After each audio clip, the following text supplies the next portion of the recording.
Full block så meget som muligt, og så spam light attacks bagefter.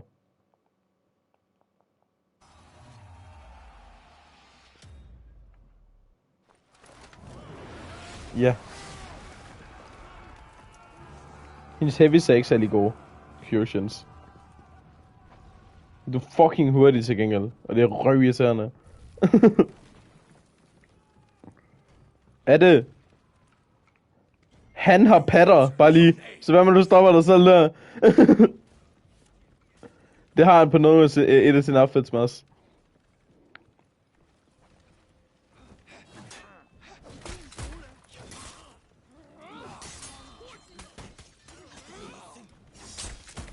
Bitch.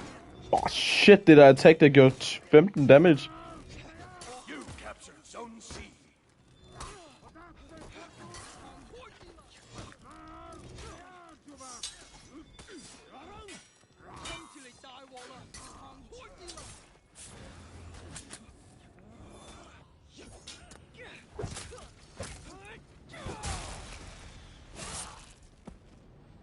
Nå ja, Mads, bare lige, ikke?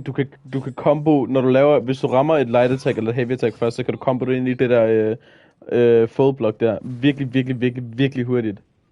Og så kan du lave de der 3 light attacks hurtigt efter. Og jeg mindes, at næsten alt comboer ind i det.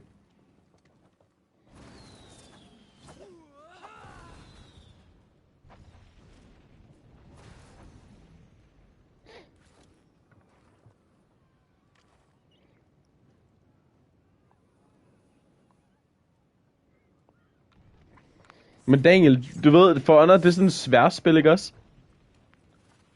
Det er, og det er heavily fokuseret på, at det er, hvad der er svær, økser, og alle mulige andre våben, man brugte i, fortiden.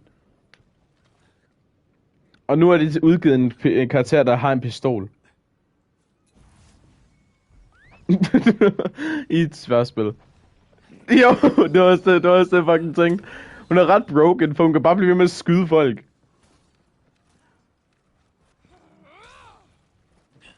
Du er der. Her, Mads, jeg hjælper dig lidt så. Ja, nej, det gør ikke.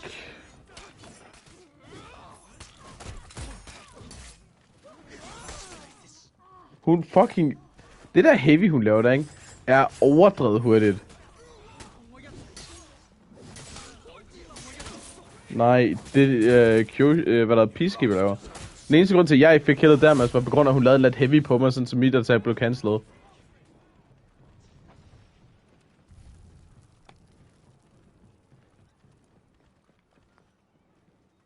Mads, men det er fint, jeg står bare her og skyder på minions der.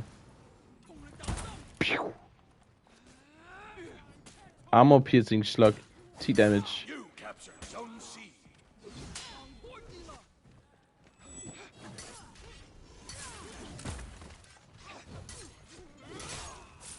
Ja.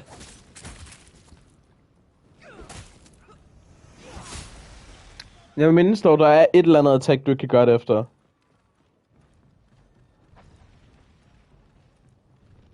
Nej, altså udover full block attacks, der er et andet attack, du ikke kan gøre det med. Men det er bare... Ja.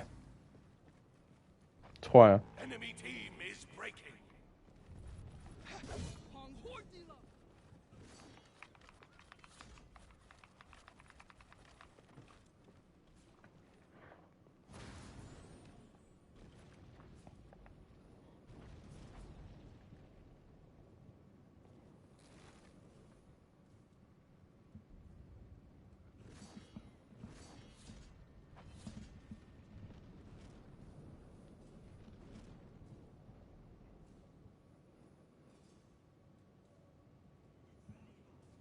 Ja.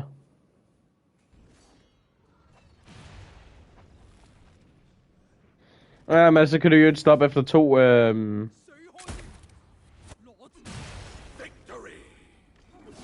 Ja, stop det efter, Sgu ikke ligesom Shinobi. Det er ikke det, jeg mente. Der er en anden en, det er ligesom Shaolin. Du ved, det der 3 hurtige stabs. Du kan lave 2 af dem, og så combo den i noget andet.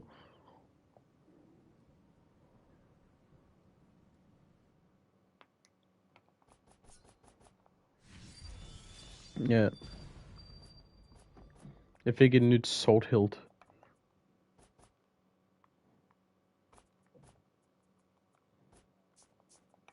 Cool.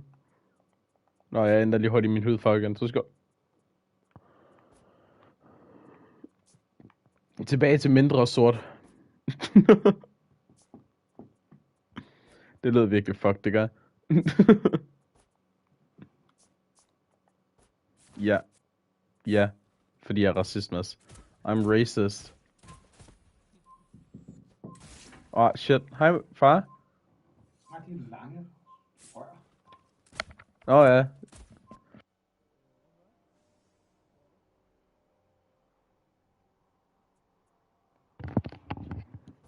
Det er fordi, i dag fandt vi ud af, at jeg er højere end min far. At jeg er højere end min far.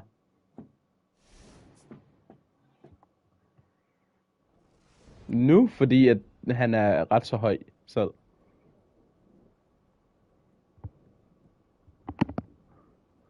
Nej.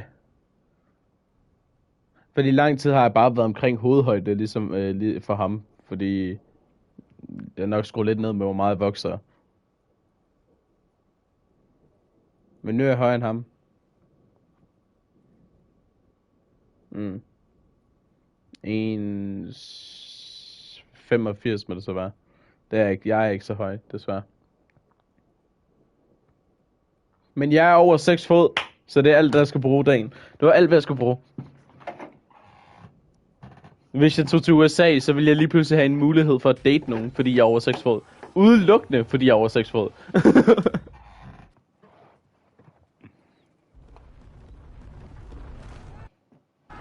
Jeg mener, så vil du være 1,85. 1,85, 86. Faktisk 1,85,6, tror jeg. Ja.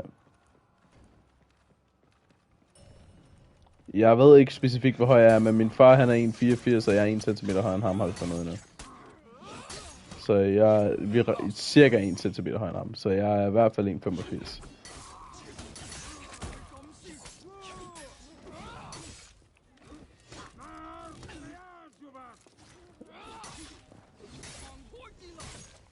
Wow, det var godt timet, det der, Mads.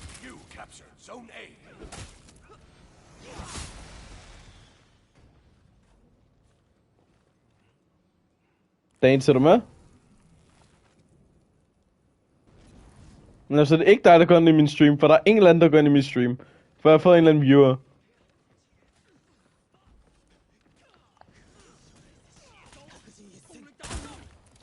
Og jeg skulle junke det kælde, jeg skulle.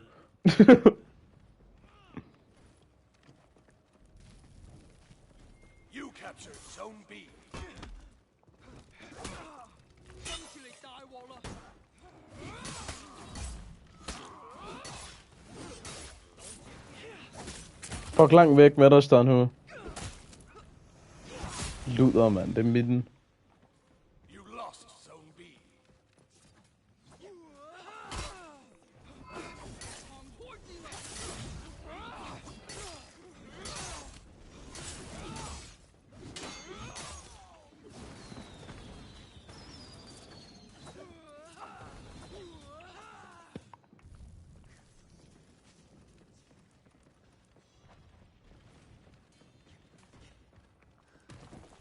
Ja, det virker lige så længe det der mærke er på ryggen af dig.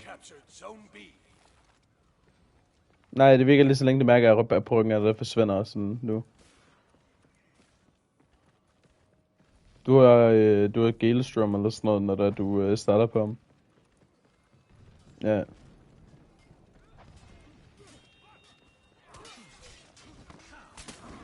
Er det ikke Galestrom? Galestorm.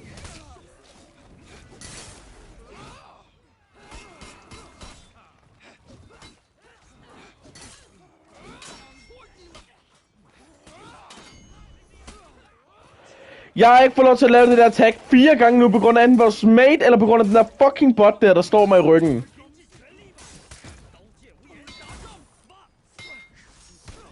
Mads, styr dig. Bitch.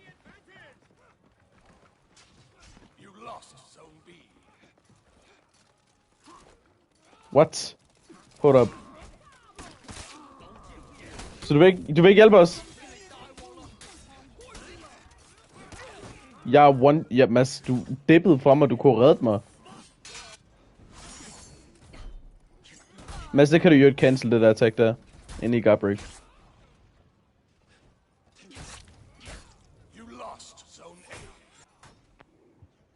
Nu bliver Mads flippet under døren. Ja.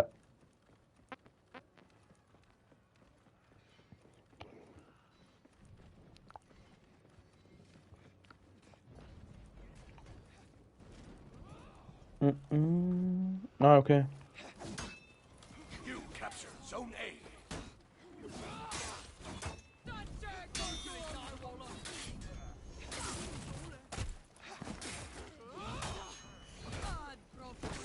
What?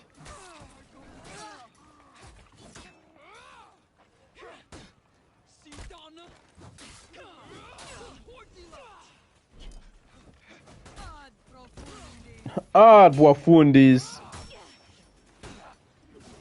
Bitch.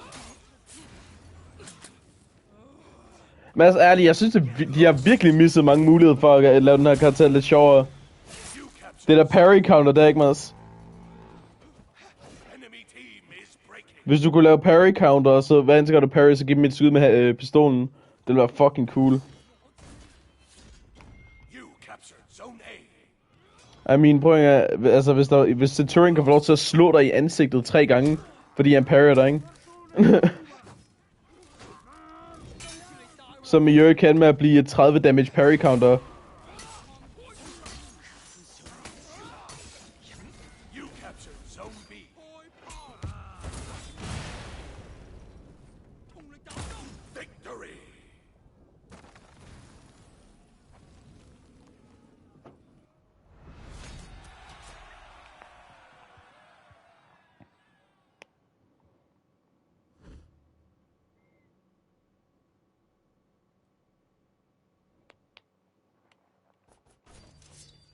Og jeg har fået en ny pistol, Mads.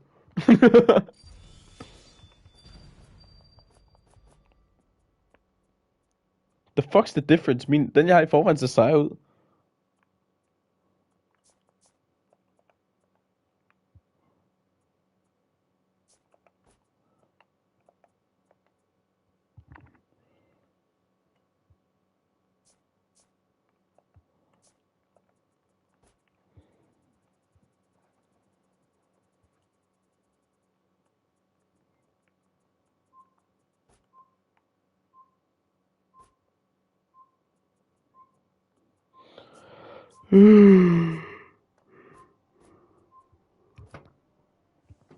Hej Ford.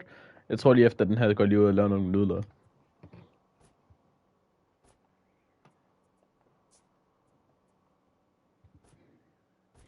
Ender Sandhu der kun rep 6 med ham. Ret tørt at se på.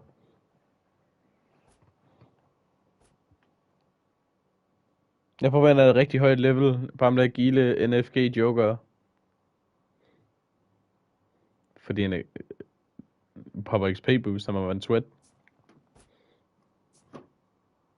Jeg har ikke engang nok fucking salvage til at købe en. Og jeg har ikke købt en endnu i dag.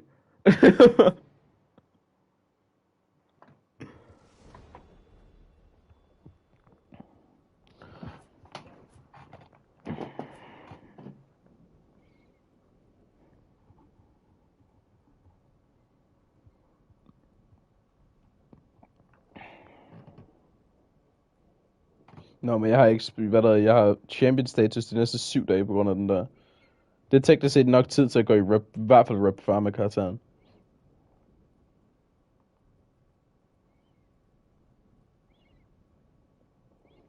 Men jeg tror ærligt ikke, at den her får jeg nok i rep 40. Eller i hvert fald, eller op mod rep 60 i hvert fald. Udelukkende fordi det er så hjernedødt, at de har givet en karakter en pistol.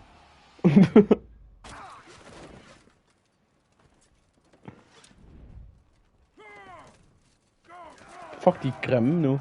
Hvad har de gjort ved dem?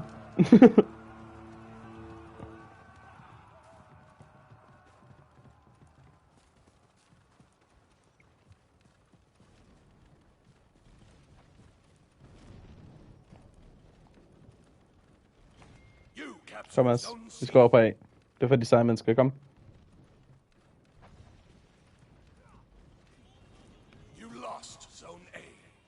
Men hvis du kan godt se, når jeg løber op ad ting, så svinger hun sværet for mig tilbage. Men jeg kan ikke lide, jeg kan ikke forstå, hvorfor hun løber på den der måde. Det ligner, hun prøver at løbe som en eller anden fucking ninja, men ikke helt. Det der, det var jo Ramusha animation. Hvorfor har jeg først lagt mig til det nu?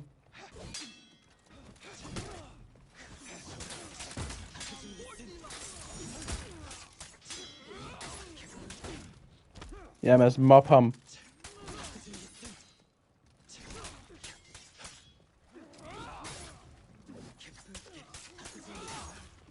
Bro! De første 2 attacks gør sådan 1 damage, gør de ikke?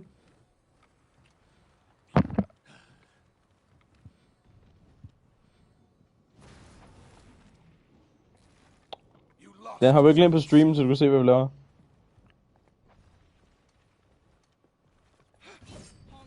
Det er en, da du ikke må spille spillet med, så må du se spillet, imens vi spiller det.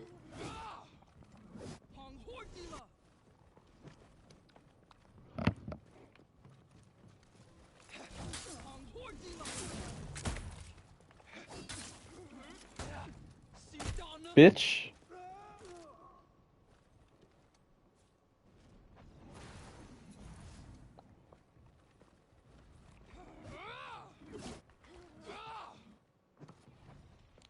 Den der sådan hud er virkelig gay, for han laver ikke andet end at prøve at killstil. Ja, anime execution master får en til instant come.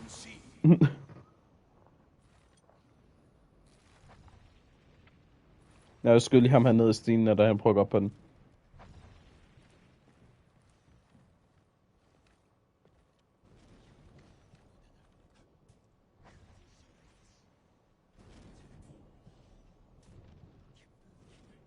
Den der sådan hud der, han kan virkelig ikke lade folks kill være.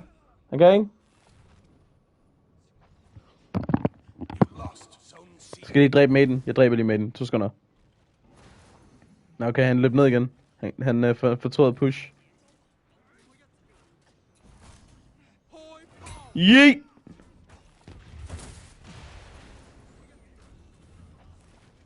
Assist.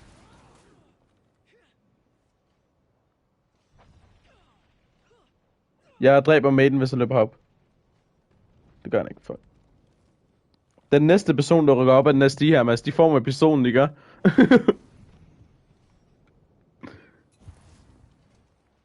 Og så er det sgu ligegyldigt, hvem af dem der er. Okay, den der fucking warden der, så må bare stå på kanten, og så tænker jeg, nope.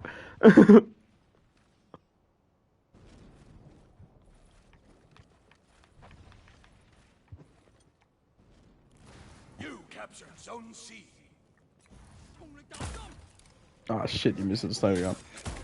Bitch.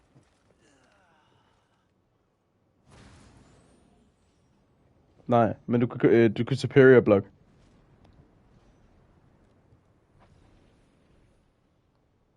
Eller counter-attack, er det ikke det, man kalder det? Det er et superior block, så ikke sent. Nå, men Dan, er du med?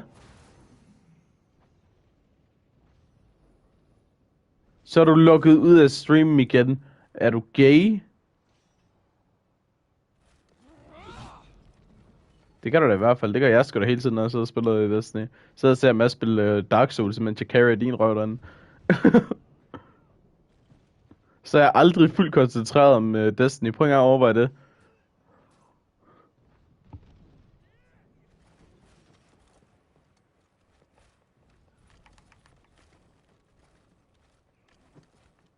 Hvordan kunne du ikke gøre det dagen?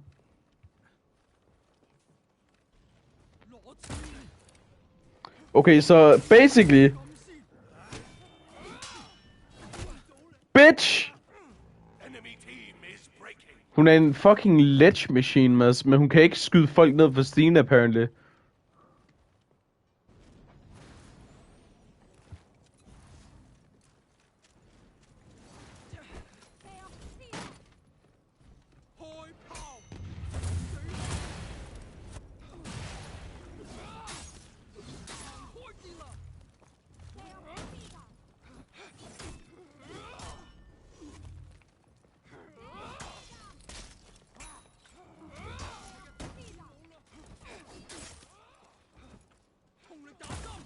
Sut min pistol, mand. Bitch!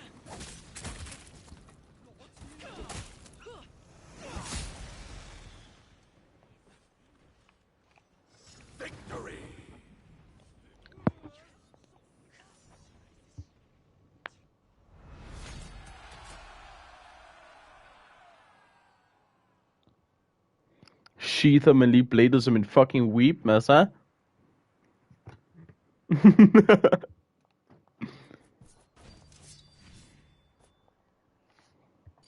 Det er Ramusha, så det kapte der.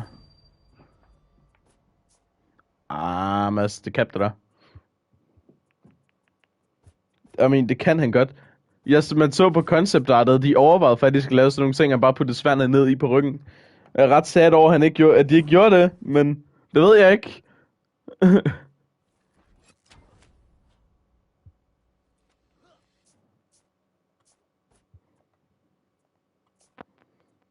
Nej, det skal du... Shut up, damn, Mads. Come on.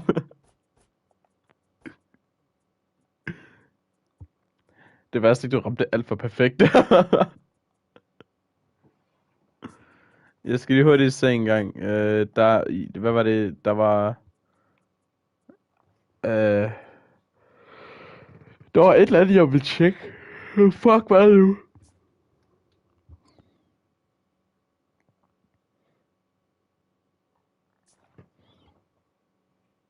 Hvad fuck var det nu, jeg ville tjekke?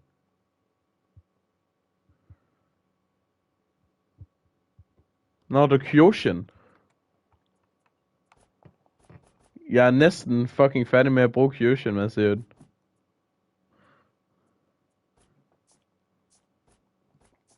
Nå, men jeg kan lige hurtigt prøve at bruge en af de packs, der ser, om jeg får den der chest piece der uden tøj på.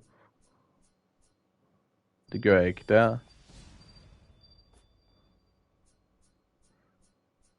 Det gør jeg heller ikke der. Der fik jeg til gengæld 3 fucking hilts. Hvorfor? Yes!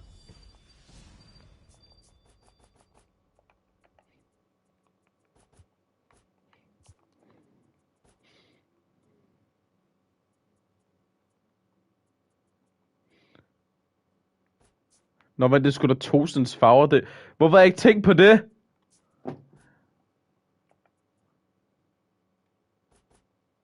Jeg har ikke tænkt over den der gule farve der, han kommer med i en af hans outfits. Det er Tosens farve. Ja, Tosen. Ham Kyoshin er lavet på.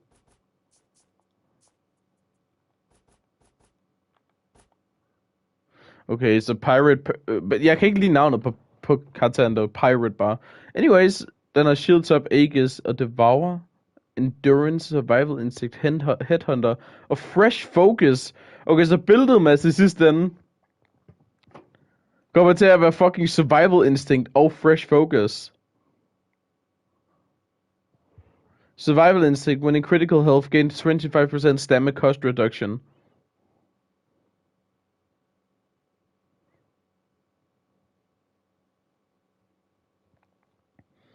Så det er enten Endurance eller Headhunter. Men jeg skal have Fresh Focus. Så får 20% af min stamina igen, mens jeg kan blokere et attack. Eller parry noget. Men skal du ikke spørge om han downloader porno igen? Porno? Sig porno, no balls. Mads, sig porno, no balls.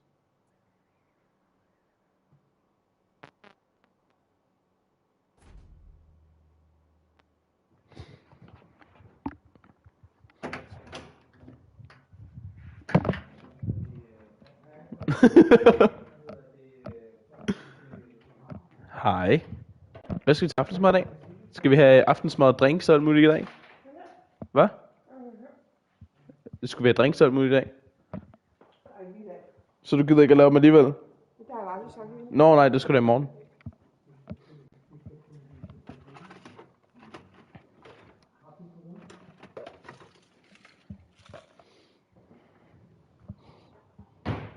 Mor, jeg kan ikke nå det sted, hvor det klør. Kan du ikke lige? Mor. Jeg kan ikke nå det sted, hvor det klør. Kan du ikke lige? Tak. Hop så ned med dig, så. Nå, det er Daniel.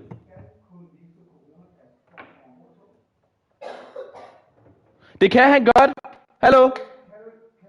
Hallo? Jamen far kan bare høre.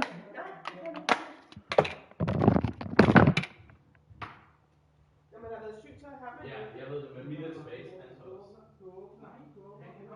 Jeg taler med Daniel. Det ved jeg godt, men han er god, det virker. Det er fint, det var se, han hørte. Peter, han prøver faktisk at hjælpe dig. Men du er Det er tag du med ham. Altså, hvad kan det samme? Daniel, dit coronapas virker faktisk.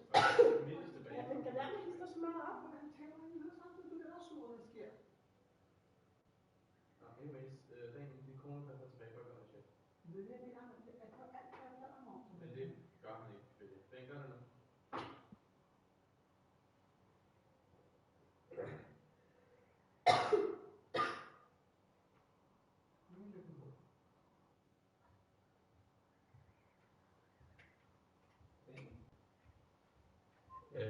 Jeg forstår ikke, hvorfor jeg blev så sur over, at jeg prøvede hjælp.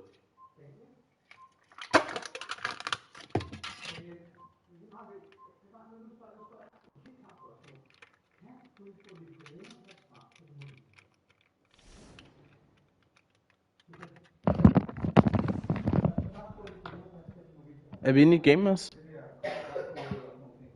Jeg er blevet kigget nu.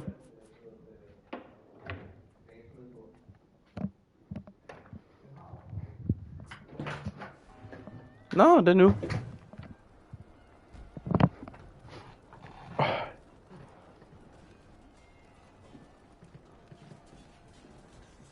Det vil jo join game in progress.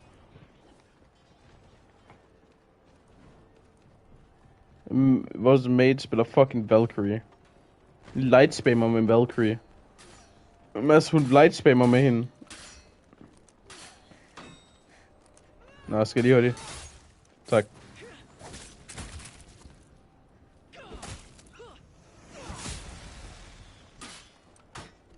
Jeg nakker kældet, Mads. Observer.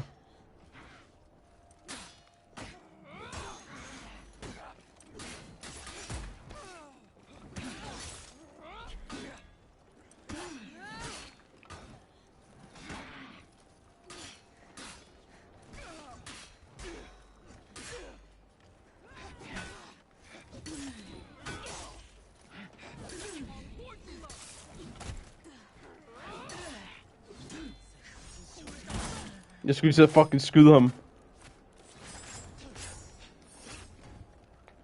Fint så. Hvad overall rep var den der commander sat i eller andet? For han laver ikke andet end at trykke fucking light attack på dem.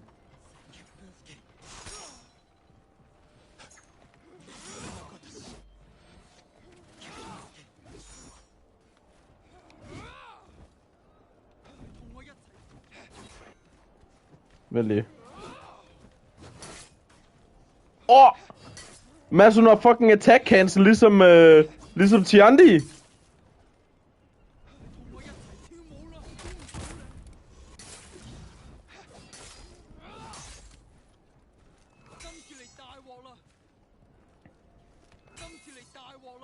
Bad attack. Bitch. Enemy team is breaking.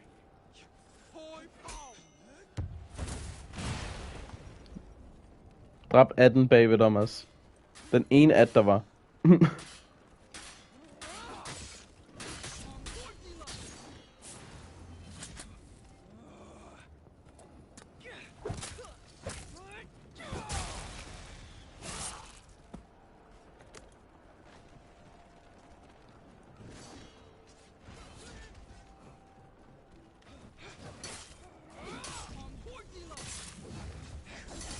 Hvad skal du se?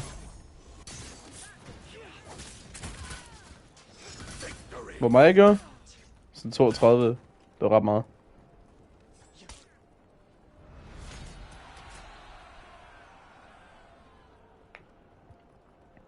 Men jeg mener, altså, hvis du er god til spillet, så er det ligegyldigt, ikke?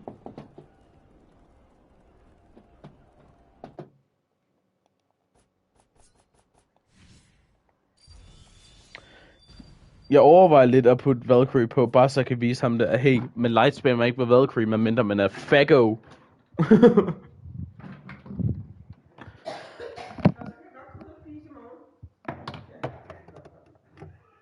Hvad med Daniels? Var det der ikke, eller hvad?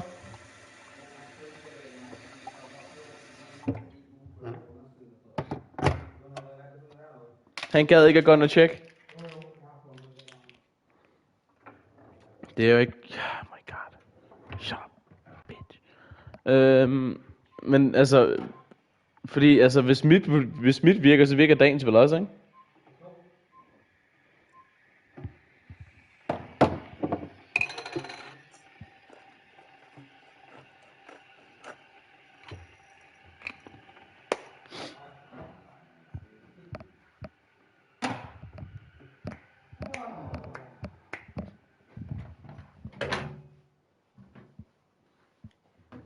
Okay, hvis I vil vide det, det er fordi min lillebror Daniel påstod, at hans coronapas ikke virkede. I toget, apparently. Nej, han skal hjem i morgen, og så skal jeg samle ham op et eller andet sted. Anyways, men det er jo clearly cap, for hvis mit virker, og jeg er blevet testet positiv en dag eller to efter ham, så burde han så også virke.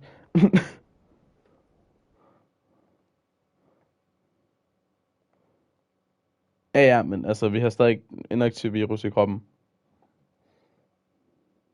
Så alle test, vi får inden for 2 uger efter, de vil automatisk teste positiv. Det var i hvert fald det, vi fik at vide. Det er toasten, det er mini-toastens alle sammen, Mads.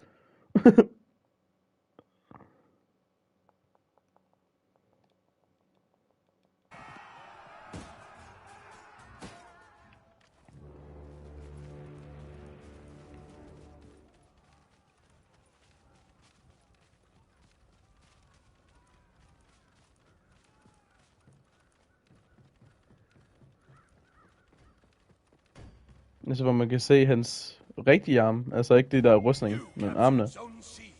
Hvad er han sådan nogle, er han bare sådan en chicken leg bare på armene, eller er han faktisk ret stærk?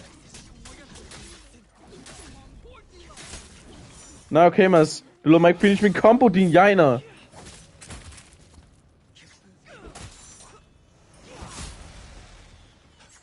Nå, du kan godt lige lade mig finish min combo, Mads.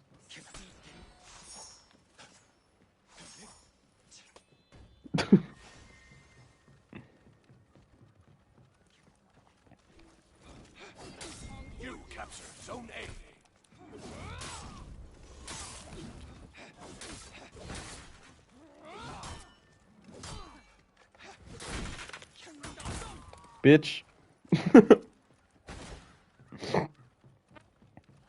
Hvad er en enemy? De wrestler hende! Vi har lige dræbt hende!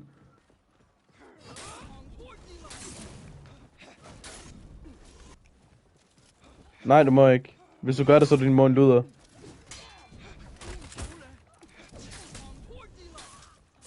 Fint så.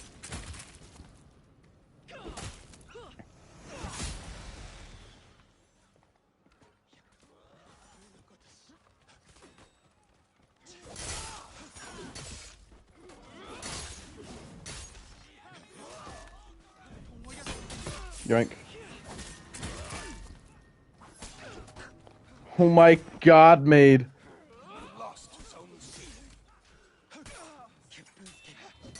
Fucking Sonar tager hun mig. Bitch! Okay.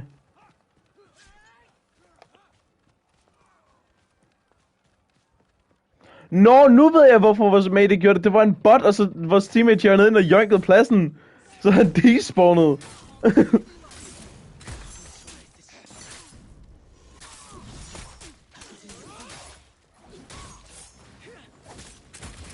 Jeg forstår ikke, hvorfor det er, jeg ikke får særlig meget score lige nu. Jeg har kun lige fået min anden feed.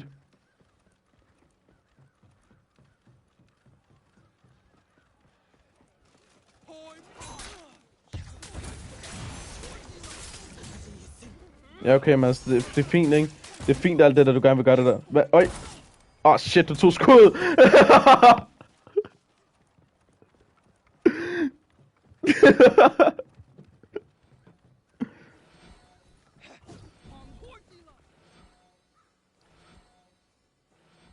Mads, prøv lige engang at se den her fucking stance, man gav.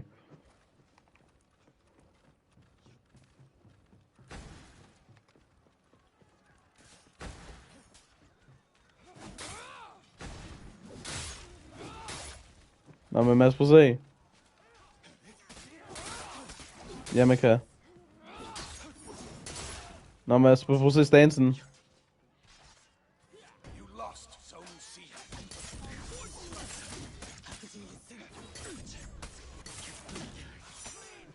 Mads, lad mig lige få lave en gang, hvor jeg fucking skyder dem ihjel.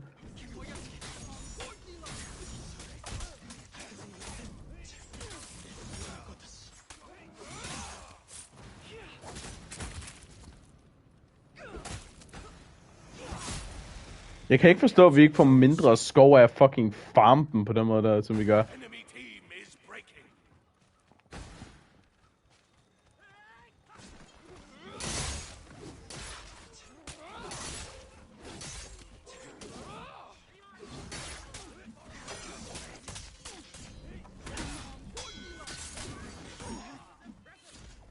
Gang rape. Nå, Mads, det bliver mit kill. Mads, det bliver mit kill indtil hvad? Bitch.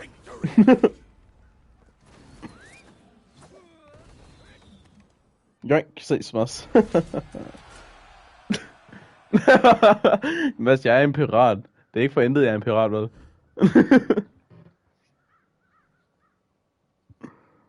4 minutter og 37 sekunder. Måske skal vi trække gamesen lidt længere ud med os, bare lige, hvis vi gerne vil have noget ordentligt. Ja, så vi kan få noget mere point.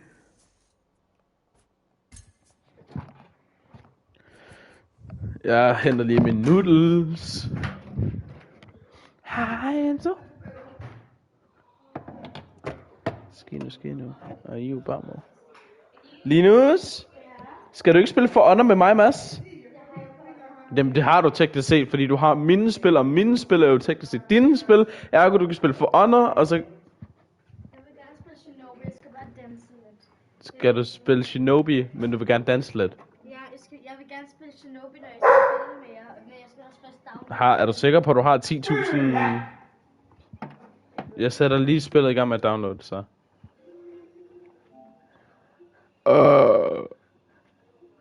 Det var min hund. Mads, jeg tror, jeg bliver smidt ud af partet. Jeg logger lige hurtigt ind på... Minus' konto hurtigt.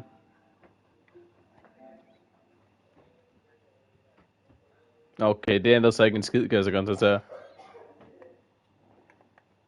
Shinobi. Siger du til mig, at han har god smag, fordi han spiller Shinobi, ja? That's kinda gay. Quacked at Fortnite. Nå, okay, så lad os lige hurtigt gøre sådan her en gang. Alcohol free. Den dans. Kan du stå stille? En dans fra en K-pop gruppe. Ja, spurgte jeg? Vent, er du i gang med at downloade en update? Bare stop den. Det er til Just Dance? Nå, nej, lad være med at stoppe den. Den er kun 3 minutter mere. Hvis du trækker alt internet, jeg ved ikke, hvor glad jeg er for det.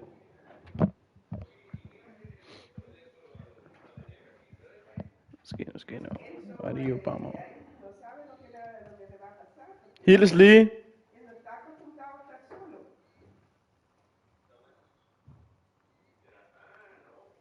Mor, hils.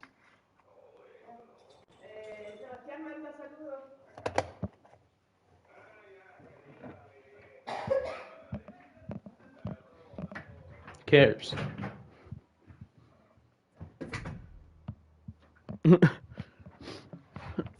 Sorry, Daniel. Hvad må du starte en stream, så jeg kan se, hvad du spiller, Daniel? Eller må du heller ikke streame, fordi du ikke er 18 år endnu?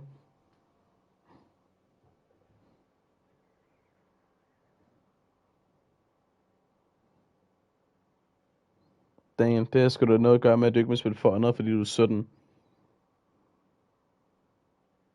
Og teknisk set, så skal man være 18 år, for at må streame. Så er den eneste her nærmest, der sådan legally kan stream.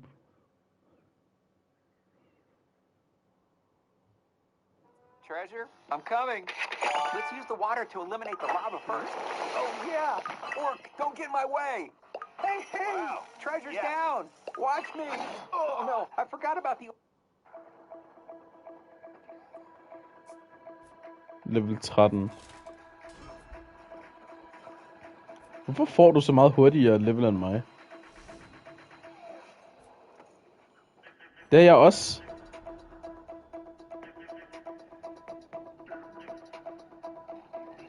No, I'm as apparently it's like a throwing knife one-hit barrier champions. Men altså uden one-two punch. Bare straight up one-hit dem.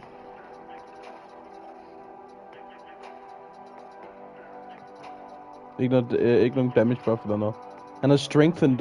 det er fordi han bruger Arthur's Embrace. Det er det. Han har bare. Og så fryser han med Cryostasia.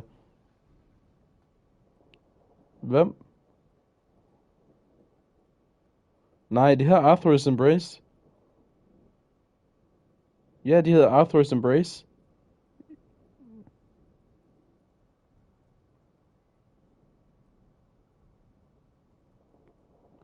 Nå, jo, men det er ikke en exotic, der gør det. Det er bare, hvad der er subklassen.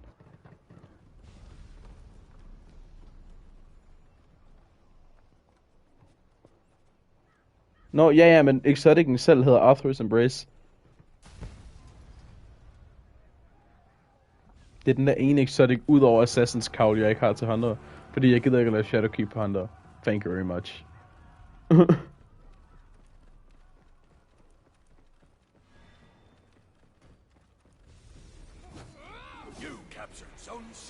Men Mads, prøv at se. Du kan, hvad der hedder, recover, hvad der dodge recover. Start en stream, eller de må en sej person, hvis du ikke gør det. Eller hvis du gør det, hedder det. De må en sej person, hvis du gør det. It is part of my reimagination. Jeg kan ikke være toxic over for dagen mere. Fordi at, jeg vil bare gerne rebrand mig selv som den søde person.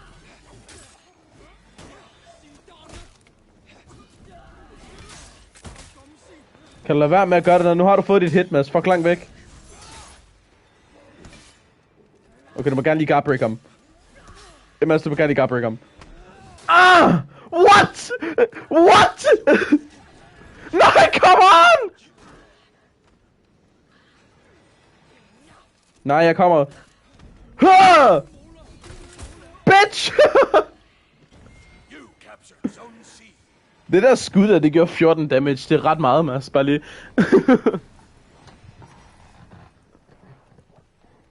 Så hvis du misser det, Mads, så du bare lige hurtigt skal være en rigtig nede person.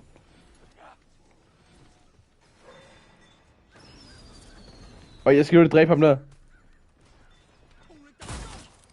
Okay, det er døden ikke af.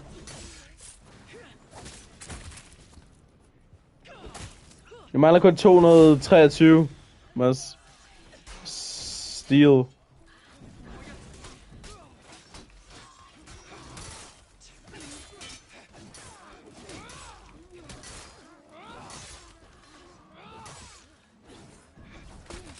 Bitch! Skød hende der i maven.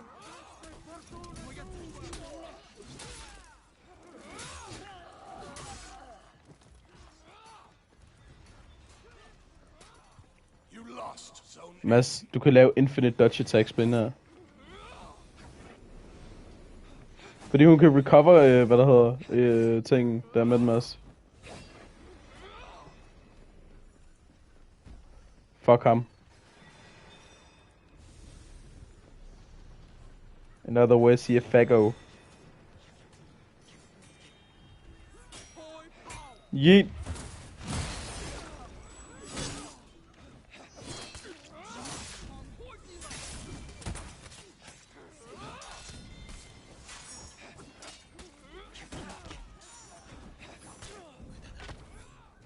Oh, come on, man.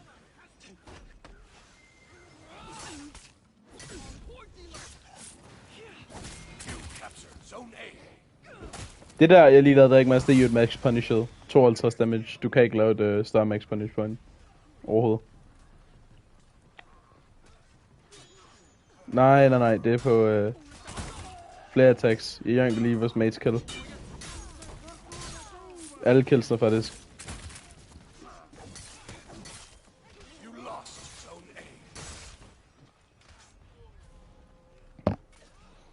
Mads, et light attack. Re-engage fra en anden sted!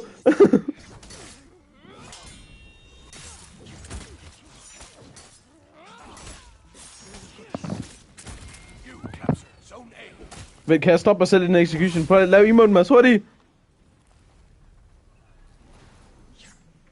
Emoten. Det skulle da ikke være emoten. Mads, emoten, din fucking jegner. Come on.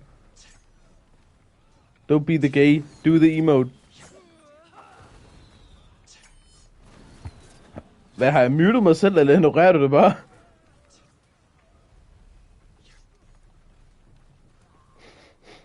Det havde jeg ikke fortjent, Mads.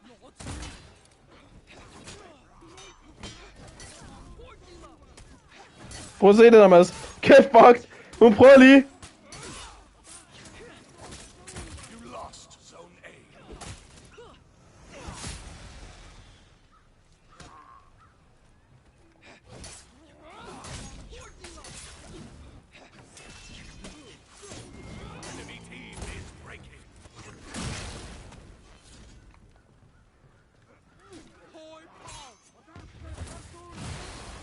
Jeg nakker kælder mig. Observer. Bare bliv stående her. Så, gå tilbage.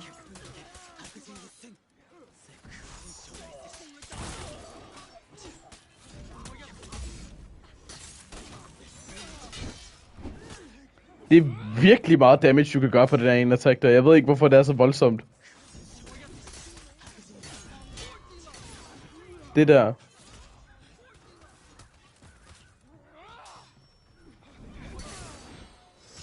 Nu nøkker Jørgen killeret. Feels bad.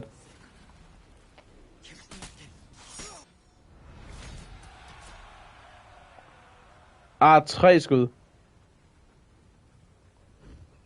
Det var ikke det værd dog. Det er 5.000 steel ud af vinduet.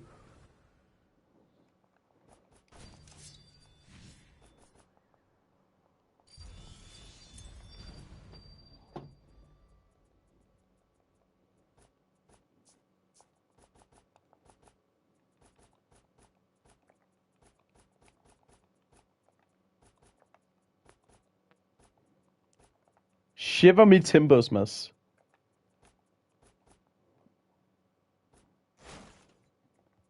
Lad være med det, faktisk.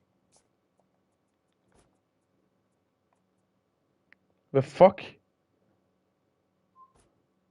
Når var det 3?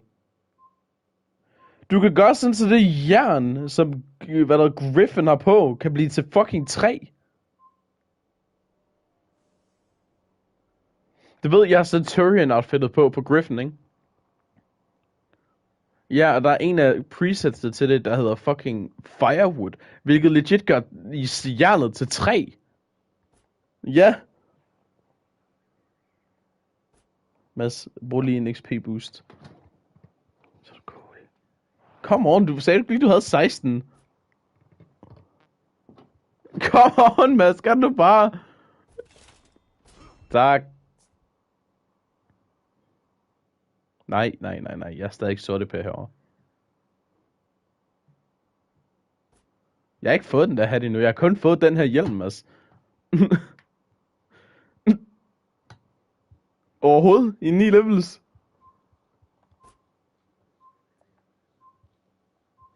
Skal I lige ringe til Skedonkedong for mænd i spillet?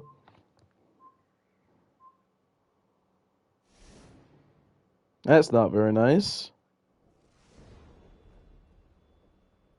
Femboys explained Professor Lando.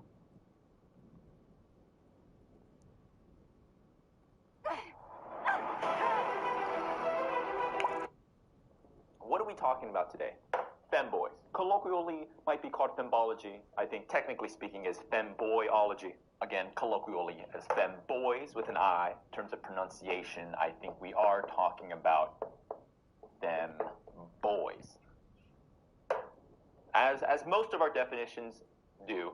Coming from Wikipedia, femboy is a slang term for a young male who displays traditionally feminine characteristics. So a male who displays traditionally, right? Ja, nej tak. Hvad?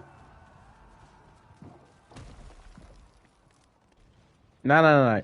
Han siger, at femboys viser karaktertræk, som traditionelt vil være kvindelige. Hvilket jeg ikke rigtig kan sige nej til. Fordi... Ja!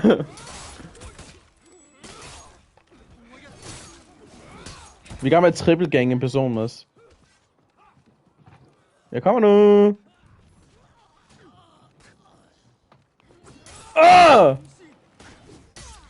Så meget for det fodblokker.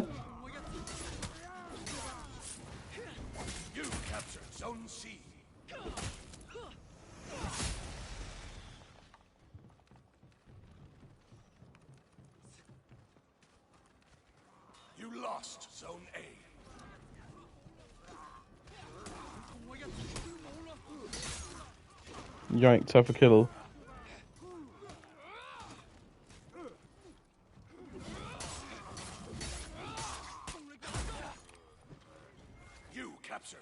Jeg fik det, Mads. Jeg skød ham. Wow! Så det må man ikke sige, Mads.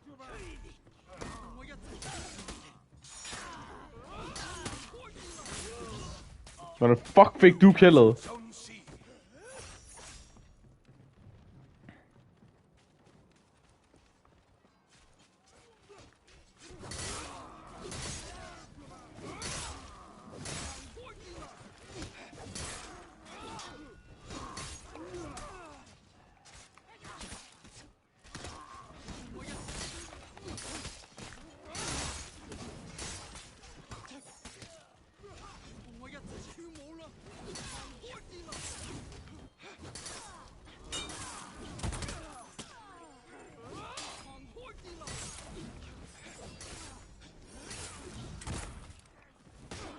Hjælp, Mads!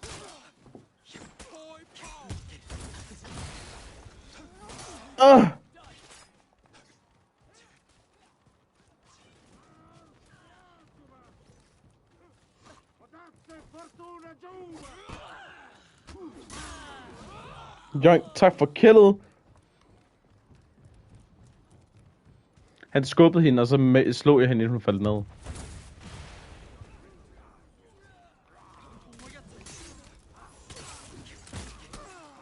Se, det der, det er jo bare gay, du vil gøre det der med os. Det er okay, du gør det på matesene, men ikke på mig, ikke også?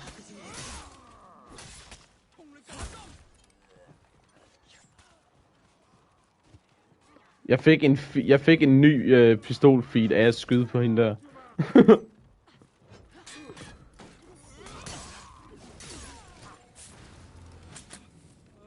Come on! Fuck en lorte execution alligevel. Mads, igen, det er sådan en fucking... Det er sådan en tease, den der, du ikke bare skyder dem i hovedet der. Og så er det den execution, ikke?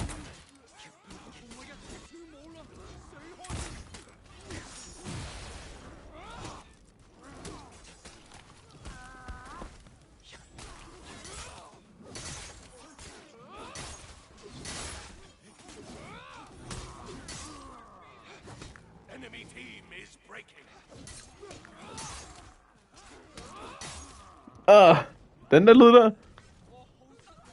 Hvor var den der?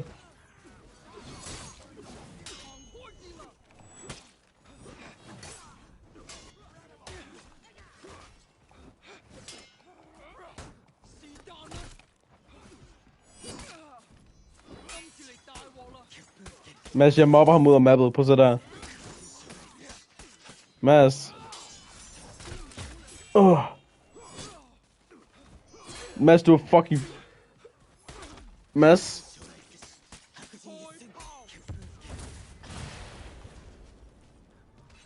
Med den her fight den sidste. Løb! No, jeg er ikke at skyde ham!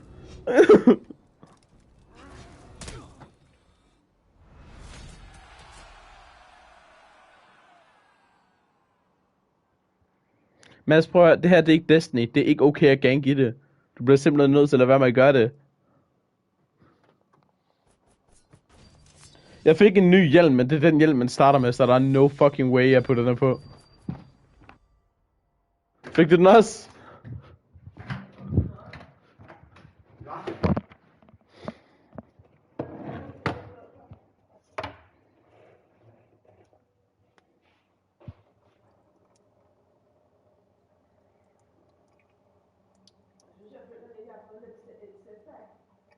Hvad er sket? Er du ved at blive syg igen?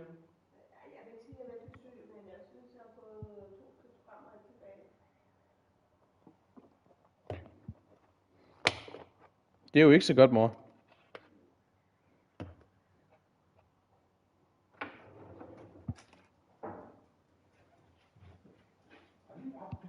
Jens, ved du hvad?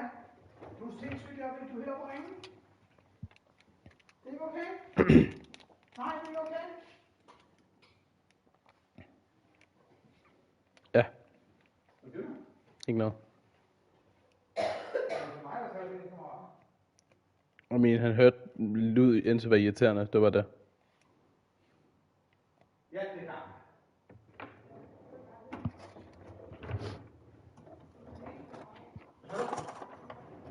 Du er helt oppe at ringe. Jeg tror, han er sulten, faktisk. Klokken er også mange. Ja, den er blevet ret mange ret hurtigt i dag.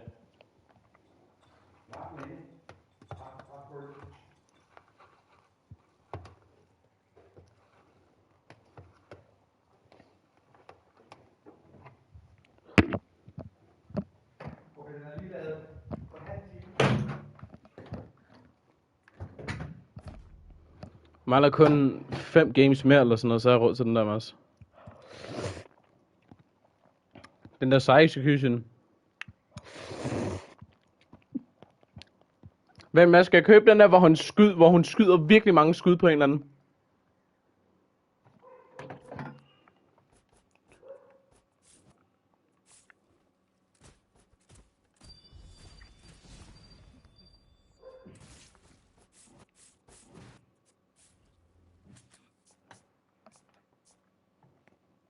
Det ved jeg ikke.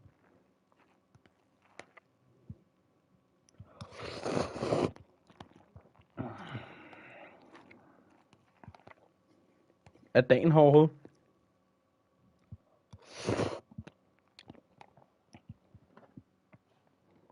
Spiller ikke Need for Speed?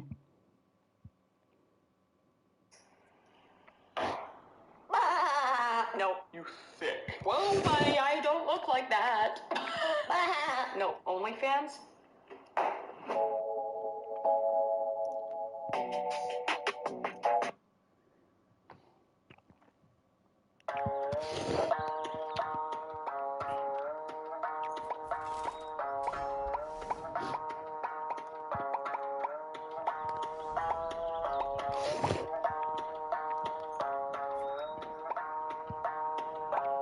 Hvor får du lov til det? Probably say, you know, these are gonna be talking about like, these are like real crimes. Like, I would imagine that there is probably, this is probably gonna be triggering to some people.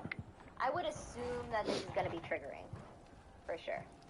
These are real cases. This is real. These are real people and real crime that has happened. So just be Det er dræbt ham. Oh God. Just go. Just go. Just don't even think. Just go. On the evening of February 24, 1986, 29-year-old nurse Sherry Rasmussen was found by her husband lying dead on the living room floor. Her face was severely beaten and disfigured to the point that she was unrecognizable, and the injuries were consistent with being hit.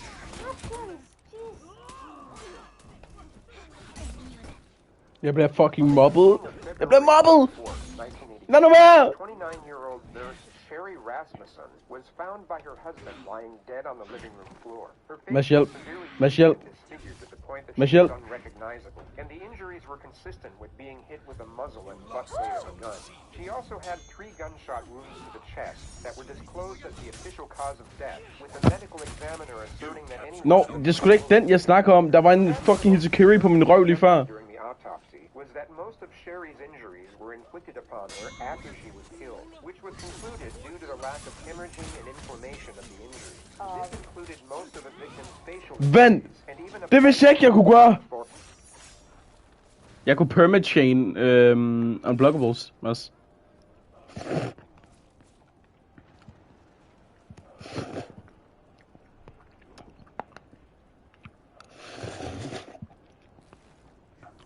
Mads, det der skud der er lavet, ikke? Men prøv lige at komme herned og se mig mobbe den næste person, der kommer herned.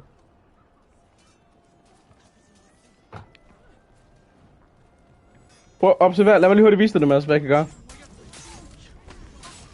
Okay, det var ikke, han har fået lidt liv til det, no mind.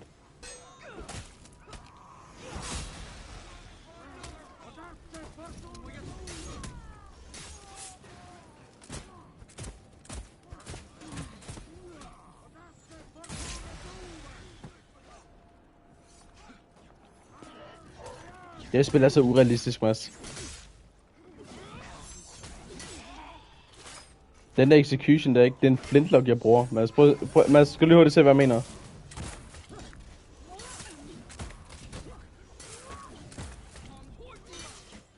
Nå, okay. Han havde no chance.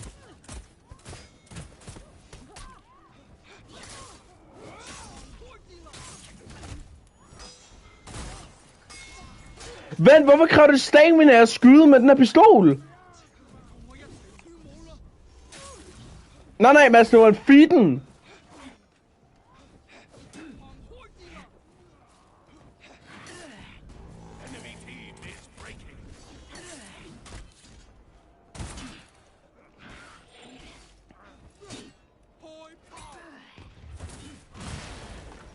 Ja.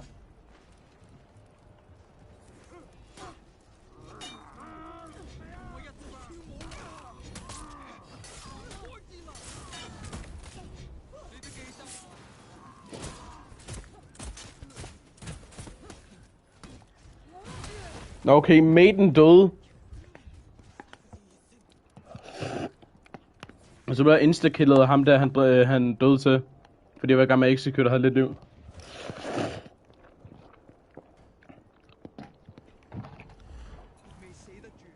Så det er mass against the world lige nu. Oh my god. Sherry had taken her last breath.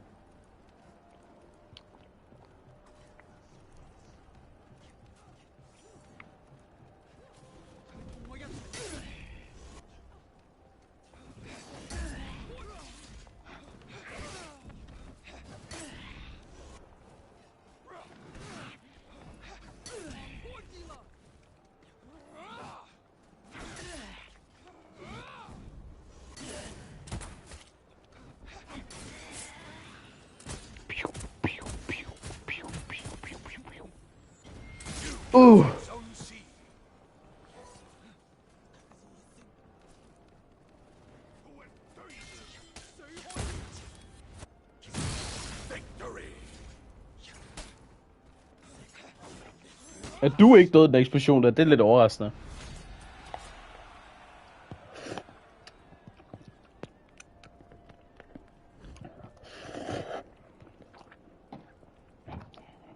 The assailant was still inflicting an inconceivable amount of damage to her body. She was buried in a closed casket 7 days later. The homicide detectives assigned to the case immediately associated Sherry's murder with multiple break-ins that had occurred that same night on the same street. Another woman had even been assaulted and was able to give a description of 2 assailants, and this description became the sole focus of the investigation into Sherry's murder. The prime suspects were now 2 middle-aged Latino males of medium height and build. They were never found, and the case went unsolved for 23 years. By 2009, crime in Los Angeles had declined enough from its earlier levels that detectives began looking into cold cases to increase their clearance rates, which is when the Rasmussen files resurfaced. It stood out from the rest as new methods of genetic analysis discovered that the DNA found at the crime scene pointed to a single female suspect. The 2 previous male suspects were then invalidated, along with the original theory of a burglary gone wrong. The investigation investigation into Sherry Rasmussen's murder was then reopened, and the newly appointed criminal investigators started from scratch. It was soon discovered that a statement given by Sherry's father, whom he thought to be the prime suspect, was quickly brushed to one side, as the person in question was a serving LAPD cop from the exact department who were investigating the case. The person in question was a woman by the name of Stephanie Lazarus. She was a 25-year-old police officer at the time who had been with the force for 2 years. She had dated Sherry's husband, John Rutten, in an on and off relationship throughout college and for a short time after. It was even discovered that John had slept with Lazarus after he became engaged, and the two even dated for a while after Sherry's murder. She was now a 25-year veteran of the police force and had worked her way up to a senior detective of the Commercial Crimes Division. She was essentially in charge of all art-related investigations in the city of Los Angeles. The investigators went with a gut feeling and decided to make Lazarus the prime suspect, with the collection of her DNA being the very first task. Attaining it through a warrant would have let Lazarus know she was under investigation, so it had to be discreetly collected instead. Within 24 hours of becoming the prime suspect, a coffee cup she discarded while off duty was received by police. A DNA sample was then taken, and it came up as an exact match to the DNA found on Sherry Rasmussen's bite mark. I'm sorry. Why didn't they do this 23 years ago? I'm so confused. Ja, det ved jeg godt. Why didn't they just do the same thing? Why was she not a suspect before? There's a stigma around police interrogation tactics being secretive, and how knowing this information can somehow help the guilty in deceiving their way to freedom. Yet these tactics have been public knowledge since their inception in the 1940s, and the following interrogation is a legitimate testimony into how watching an interrogation is a world apart from being subjected to one. You can know every technique in the book, and each specific strategy and subtle scenario that goes along with it. But ultimately, you have no idea how you're going to react to a specific situation until you're actually in it. With that being said, knowing these tactics can still give an individual some form of advantage with regards to awareness. Mads, prøv at se der. Jeg kan infinite chain det. Mads, prøv at se det en gang, inden du dræber ham. Må jeg lige? Traditional interrogation, nor be officially classified as one. And there were two reasons for this. The first was that Stephanie would be wise to the fact that her best option would be to request legal counsel right away and end the procedure immediately. The second was that Stephanie was not about to be read her Miranda rights before being asked questions related to the investigation. A defense team could easily make anything she divulges inadmissible. I mean, Mads, de forward dodger også ret godt, men mit er ikke. Prøv at se. And the footage that was captured on a hidden camera was able to be submitted as evidence under surveillance footage rather than interrogation footage. The detectives created a ruse, inviting Stephanie to come in and advise them on a case involving stolen art. Knowing they were dealing with one of their own, they rehearsed and prepared for the interview more than anything they had done before. Their plan of attack was to keep the conversation as casual as possible for as long as possible, and carefully waited for the key moments to initiate the confrontation. Hjælp, jeg bliver bit!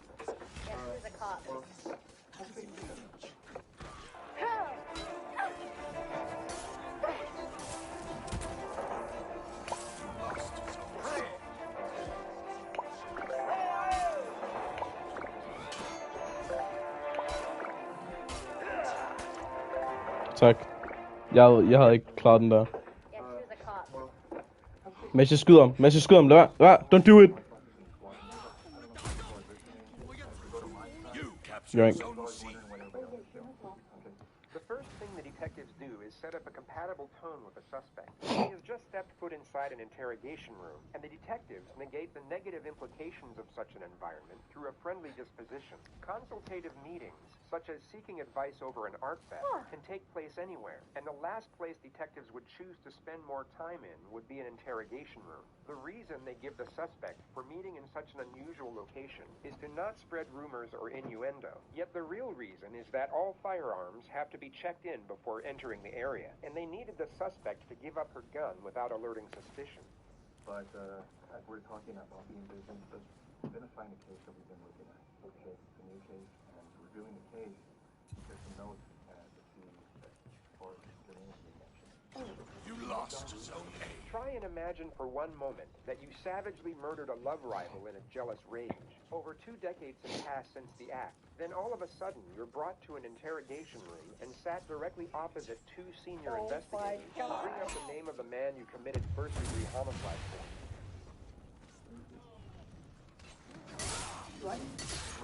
The investigators already knew how to say John Rutten's name correctly. The mispronunciation was a simple strategy to see how the suspect would react. Setting aside the element of the murder, John Rutten was the second longest relationship in Stephanie's life, and a psychiatrist later stated that this pause was 4 times as long as it should have been. She was already being deceptive by acting as if she hadn't thought about that name for so long, giving reason for her prolonged reflection. When in reality, the name John Rutten was engraved in her memory, and even when slightly mispronounced, it would have most likely taken milliseconds for her to realize exactly who the detective was referring to. I was at school in 1978 I started, and you lost Zone A. Met him at school at the dorm. She says she met him in the dorm, yet left out the fact that they had dated for 4 years and went on numerous holidays together. Even though she wasn't asked directly, a truthful subject would most often volunteer this information without having to be pressed for it. Yeah, we're really close. I mean, what's this all about? Nope. Things we're working on involves John and Fordi de bots og de fucking spammer så røv meget, mand. Det er snart du rører low liv, så det er bare spam.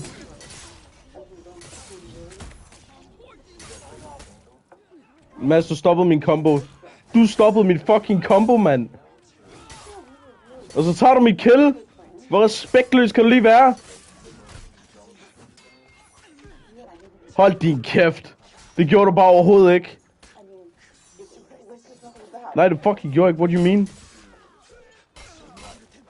unfortunate that Stephanie's face wasn't captured at this point, but she would have no doubt been immediately struck by the psychological reaction known as fight or flight. Her brain would have just triggered the influx of a specific cocktail of hormones in order to prepare her to either stay and deal with the threat or try and run away to safety. Stephanie chooses to fight.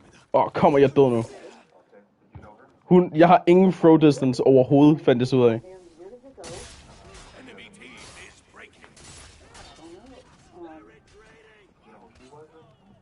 Well, I think a long time ago.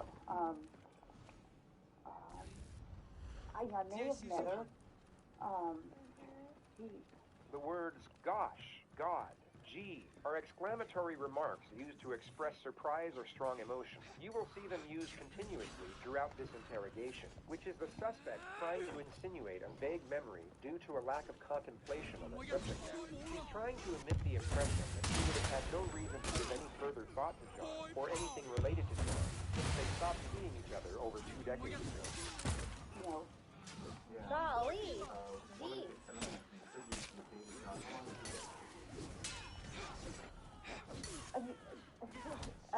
Is this something? As we know, Stephanie is a cop and has been for 25 years. She would be wise to the fact that acting oblivious to the unusual development of the situation would be a glaring red flag in the eyes of the investigators. It's been shown time and again on this channel. Guilty suspects will often try and act naive to a blatant confrontation as a means to avoiding it altogether, whereas truthful subjects will address the confrontation and either refute it or, if it's subtle, want immediate clarification and transparency as to what was being insinuated. I mean, you said I was going to interview somebody about art and how you guys are.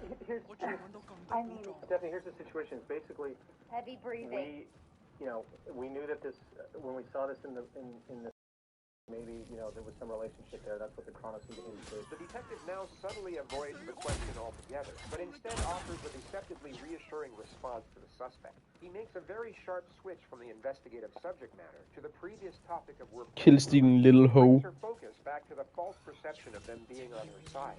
Stephanie had just asked what was going on, and now he essentially replies with, "We are your friends. We're doing you a favor." And we didn't want to come up to you at your desk and ask those kinds of questions or do anything. You know how up there people can see what's going on if you go into an interview room and people are in there getting supplies. So we wanted to afford you some privacy, some confidentiality Okay. to talk about this because we thought it might be, something, you're married to someone else, obviously, and so forth, and that you may not want to, talk about these things in that setting where someone, we don't want the rumor mill or gossip or any of that kind of stuff. I mean, that's fine. I mean, Wow. So we did this just as a means to try and speak to you Wow. as Okay, a confidential place where where your business isn't out there for other people and your division to know about. Whether it be shock or the total reluctance to accept the situation at hand, Stephanie warily accepts the reassuring response without further inquiry into her initial challenge. She instead falls back into her agenda of having a foggy memory with regard to the incriminating content. God, that's been a million years ago. I mean, what year is it now? 2009? I mean, I graduated in 82. 82, yeah. We dated. I dated other guys. I'm sure he dated other girls. Well, let me ask you, roughly how long would you say you guys dated? Jeez. Golly. I couldn't even say. I mean, Notice how she now goes on to over-explain things that don't require an explanation and weren't even inquired about. It's a clear-cut indication of hyperarousal and a derivative of TMT, also known as terror management theory. The suspect will go off on unrelated tangents as means for gaining momentary relief. Going into detail about trivial things affords her a brief escape from the terrifying reality eventuating before her. This is a very common occurrence in interrogations where the suspect is facing serious charges, and psychiatrists believe it to be a subconscious coping mechanism. I started school there in 78. I started UCLA in 1978. I graduated in 82. I don't even remember what year he graduated, if it was a year or two before me. I think he was a little bit older than I was. I mean, I can't remember if he was born, let's say I'm born in 1960. I don't know if he was born in 58 or 59. I mean, I knew his Jody parents, I knew 2.0. his sister. His brother went to Northridge. His sister spent the night at my house before. Obviously, I spent the night at his house before. I can't spent the night imagine, at my house before. Killing someone and living for 25 more years and getting caught for it later. Because from what you're telling me, you guys dated while you were in college together, right? Yeah, and probably after college. I can't. Geez, trying to think when I met my husband. I met my husband in. Let's see. I met Scott when I was teaching there up in Oregon, but we had long stopped, dating before that. So you haven't talked to him for a long time? Oh, I think I haven't talked to him in a long time. I couldn't even tell you when the last time I talked to him. I met Scott, I'm thinking in 92 maybe, April of 92. Capture Zone A. Yeah, I'm trying to think. I was teaching there. What year? We'll be married. I got married in 1996. I think I met Scott in 92. Prior to that, I couldn't tell you how long I had talked to John prior to that. But since you met your husband, Scott, you haven't talked to him? I mean, he may have called me once or twice before we got married. Right. I moved to Simi in 1994 because I lost my house in the earthquake. Quite honestly, I probably Jeg har dig, Mads. Bare lad være med at respawn. a few people from the dorms. We all lived on the 10th floor, and we didn't ask. There's Må jeg se? about 3 or 4 people I keep in contact with. There's probably like 6 or 8 of us that were all really close. And who are those people? Oh, jeez. What the fuck? People I still keep. I haven't been in contact with her in a long time. I thought you said you were close. I mean, what's this all about? I mean, well, let me ask you. The suspect challenges the detectives for the second time, and once again, the question is avoided, but this time in a more confrontational manner, as the topic is maintained with no reassurance afforded. The detectives are ramping up the pressure in a very subtle, yet highly effective manner. What is the relationship between Christian and Scott? Du tog mit kill din so. it was kind of a weird relationship. I mean, Hvad var det for et attack, du brugte? Var det zone? I can't say that he was my boyfriend. I don't know that he would consider me his girlfriend. We dated. We did things. I played sports and Cancer slants. basketball. his brother played basketball. Skulle du røve fucking hurtigt, det der? It didn't work out. I mean, I don't know what to tell you. It's like I went out with the other guys. Ham der, han mobber mig, mand. All the guys that went on lots of vacations. You know. And once you guys, you guys lost, so you know.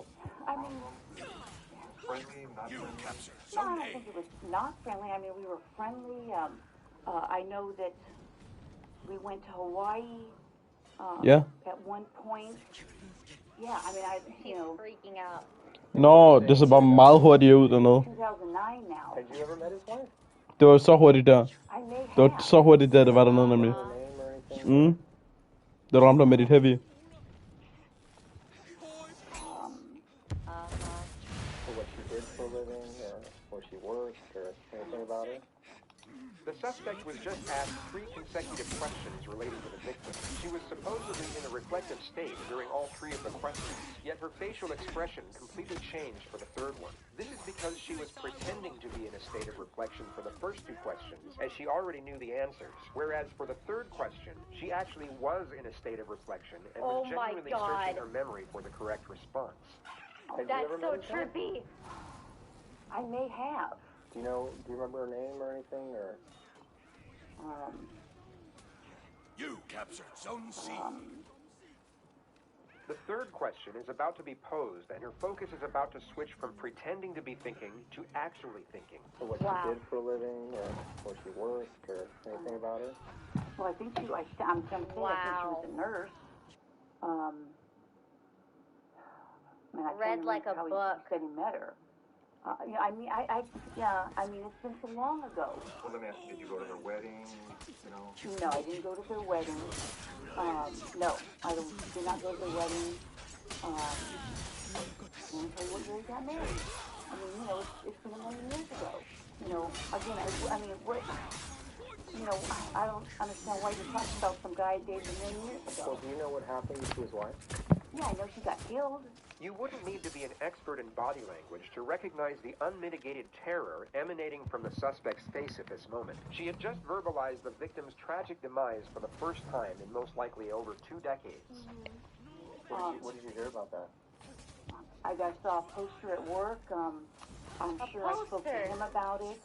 I think I spoke to another friend of his about it. And how did you first learn about that? Someone called me. I could have heard it at work.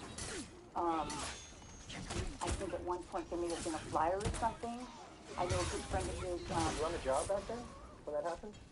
Yeah, I think so. Yeah, I'm Ja, sure ja. I was on the job. Det var det, jeg sagde, du kunne lave det virkelig fucking hurtigt efter. We had a good friend, Mike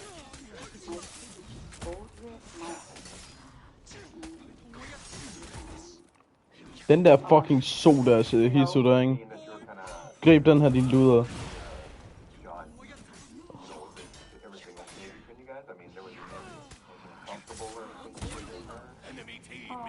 Ja. 8 separate witnesses testified that Stephanie had confronted Sherry at the hospital she worked at, while the 2 of them were Mads, I in kan. an intimate relationship with John. The confrontation was said to have been highly Oh, aggressive. what? Jeg var oppe og stå! Og jeg kunne ikke få lov til at hente min guard stands. Mads rest, man. Lad Maiden gøre hans der lort der. Bro, så whacker han der. Okay, rip Maiden. I can't even remember if we had a conversation. I mean, I may have seen her at his apartment. What? Du ramte ham faktisk. How many years ago was that? I don't even know what year she got killed. Where was his apartment? Notice her passive disposition as she gives the following truthful response. On Roscoe. Okay. Yeah, Roscoe and You can tell when she's like freaking out. Either East or West DeSoto. Do you know where he moved after? Did he move after he got married, or do you know? Or? Now notice how her disposition switches from passive to frantic as she once again pretends to have a vague memory. Oh, I'm sure he did. Do you know where he was living, or? Somewhere in the valley. Did you ever visit him and his wife? No. No, never went out to, you know, get together, dinners. I Jeg skulle ikke købe nogle signature til hende. Like I said, his Ja. sister used to come over. His sister Det ved jeg ikke, den er virkelig grim. Jeg har fundet en hjelm! Woo!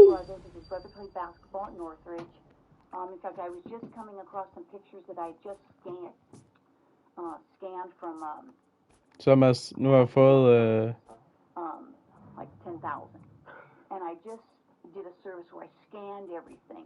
Nu har jeg fået en chest piece, eller en, hvad der hedder, en hjelm. After his wife died, did you talk to him again or anything? Yeah, I mean, I did talk to him. I talked to him, probably his parents, probably some other friends. You know, I'm sure I talked to him. Yeah. But you're not sure where he moved to after he got married? Salt Polyon. No idea. I mean, Never went over to visit him or I don't think. meet I his mean, I don't wife or- think so. I mean, Nej. I don't know. I don't think I did. I mean, I know he lived on Roscoe for a long, long time.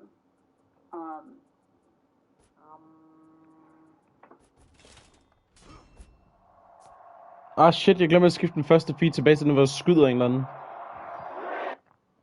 After John's wife died, you said you may have been talking to him. Did your relationship start up again? I would say no. Again, can you give me a year? I mean, this is like 2009. She died in 1986? Yeah, I think it's 86. 1986. Okay. Like I said, I'm faintly remembering that I went to Hawaii with my friend Greg. Greg and I got certified scuba diving. Gal that Mike was dating. And Mike, Randy broke up with that gal. I couldn't even tell you the gal's name, if I'm even thinking of the story right. And then I started dating Randy. Yeah. So again, I mean, not like I was a huge floozy or anything, but no. Of course, you recall after John's wife died. You captured Zone C. John or dating Kathleen or anything like that? like I said, we met Greg and I in Hawaii. Tangent about Hawaii. You know, what island did we go to? I think the Big Island in Hawaii. Tangent about the Big when Island. you heard about John's wife being killed, I mean, what was your reaction? Zone A. You thought you heard about what, through a friend or in a bulletin or Either something? a friend or a bulletin. I called the family. I called maybe some of his friends that I knew, and I mean, obviously it shocked if I heard it at work, you know, which I may have. I faintly remember a bulletin going around, you know. You know what the circumstances were regarding her death? Let me think back. We get it. It's a long time ago. I don't know if it was Wow. burglary or something. I mean, it's been so many years. I can faintly think that I may have saw a flyer. Yeah.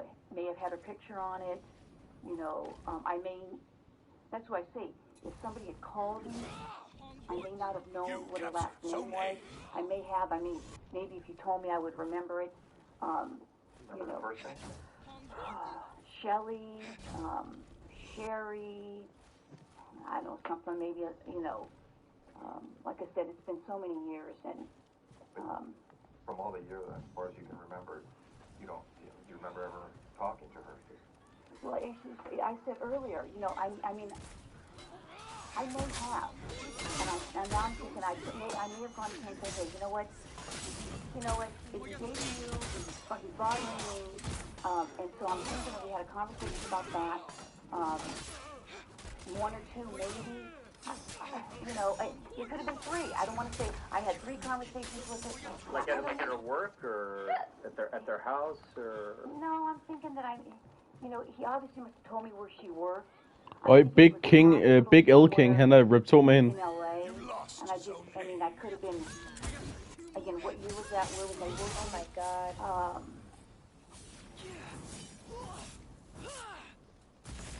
More random tangents. There was a big earthquake. No, when was the big earthquake?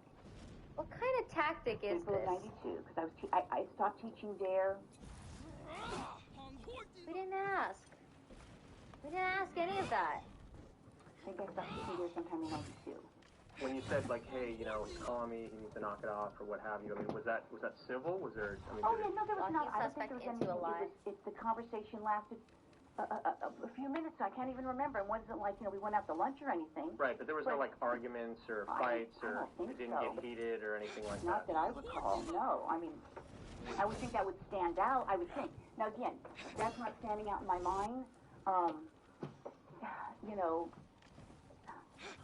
So you didn't have any problems with her then? You didn't have any issues with her? No. Wow. She's like... Seems like you didn't have any issue. Nå lad os prøve at se. Did she have an issue with you as far as, because now you're telling her, So expressive. how the fuck calling us? You know, you figure she'd be threatened by you. Like, you know, dramatically I don't know. expressive. I mean, From what you remember as far as when we talked to her, maybe you didn't take it as serious as maybe, you know, did she? you know, like is she throwing things at me or something, or you know? Am I dramatically You're trying to explain, like, hey, stop calling me, you know, stop playing games. You know, I tell you. Is this what I'm gonna be like when I'm 50? Conversation. She said, did it last a half an hour? Did it last 3 minutes? Did it last 20 minutes? I can't even remember it since so long ago. So you would have gone, if it was en route to work, you more than likely you would have gone to her work. That's me. Had this discussion with her. I mean, that's sounding I'm familiar. annoying. I mean, that's now that you guys are bringing this stuff up. I mean, that sounds familiar. But again, I mean, you know, what's this got to do with me dating him and, you know, her getting killed? I mean, I don't, you know, I don't think it's getting. You got something that somebody said, you know, whatever. I mean, well, like I said, we just literally got this the other day, and you're going through it. Yeah. And you see so I mean, your it's name. next door. Right, and so, you know, I mean, obviously, it's like we recognize the name, and we know that, you know, you work next door to us, and so we're trying to get some background. We're trying to figure this out. I mean, this is from a long time ago. Oh, I know. You know, and things have been kind of slow for us, and so, you know, Chief Beck has said, hey, you know, I want you guys working. I don't want you just sitting around reading the paper. Yeah. So he's kind of pushing some older cases out, even to the guys in work active cases, because, you know, and so we see this, and we're just like, oh, well, you know, we want to talk to you about it, but of course, the only reason we did it here is because we're getting into some pretty personal stuff in your relationship. You know, my husband's on the job, and we've been married you know, we don't want to take the risk. We don't want to take the risk when one of those interview rooms, even with the door closed, someone's going to get supplies and sees on a monitor or hears or whatever. No, I appreciate it. I mean, I appreciate, like I said. That's where people go when there's orals. You know, when they're doing orals, guys will go in there and try and watch. Like, oh, what are the answers to the questions? You know? I didn't know that. Yeah, so we just want to afford you the most privacy and confidentiality we could. No, I appreciate it. Like I said, I mean, this goes way back, and I mean, it's very sad. You know, obviously. It was very sad that you don't remember anything about it. I haven't, you know, when we were in college, some of us would go down to his house in San Diego. I went down to his house with him. San Diego was nice. I made detective, I think, in 93. Se, han købte den rigtige fucking signature, hvad han gjorde. Work history. Let me get back to as far as you said that John was calling you to see you, and during that time you felt that he was either seeing her, was he engaged or married? Did you know? You don't remember? You know, I don't know. Well, let's see, my husband. But during that time that you were seeing John, you know, was he acting kind of squirrely or kind of sneaking around when he'd hook up with you or anything like that?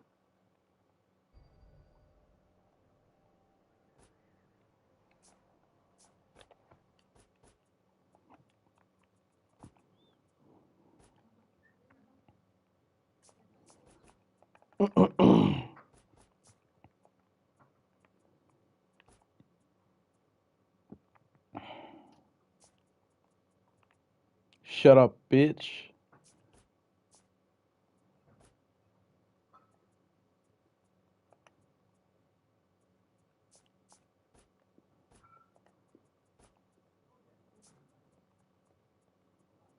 Messed up, lige.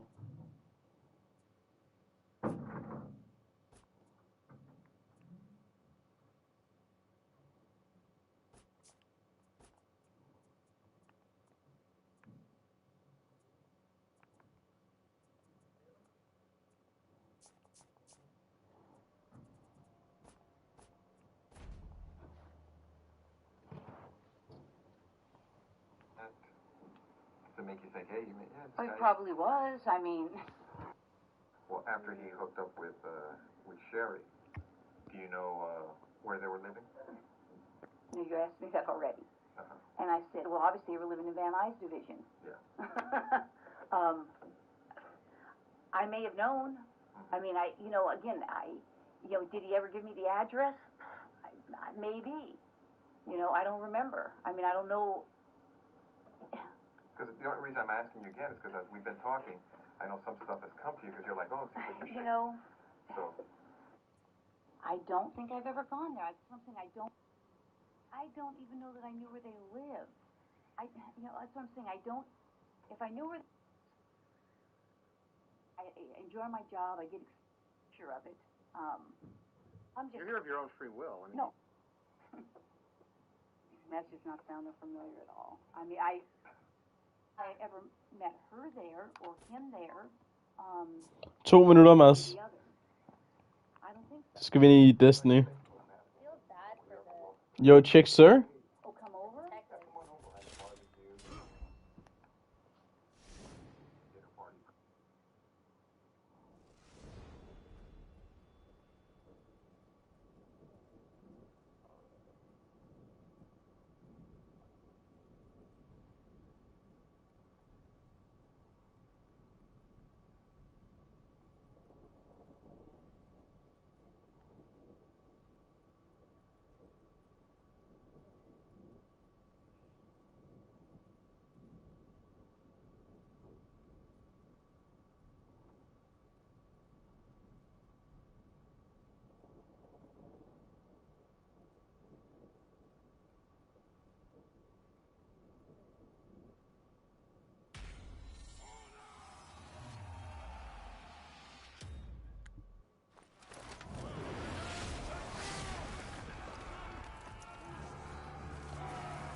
You captured Zone A. You lost Zone C.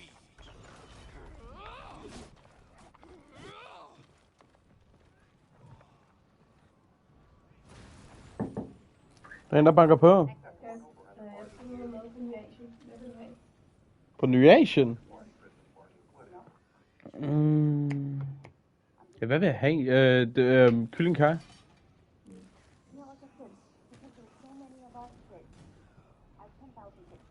Kylling i kaj. Kan du ikke få dem?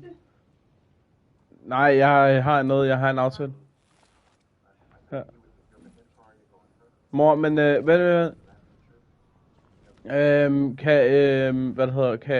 Kan jeg også bestille nogle, deep fried kylling med? Rotistet kylling?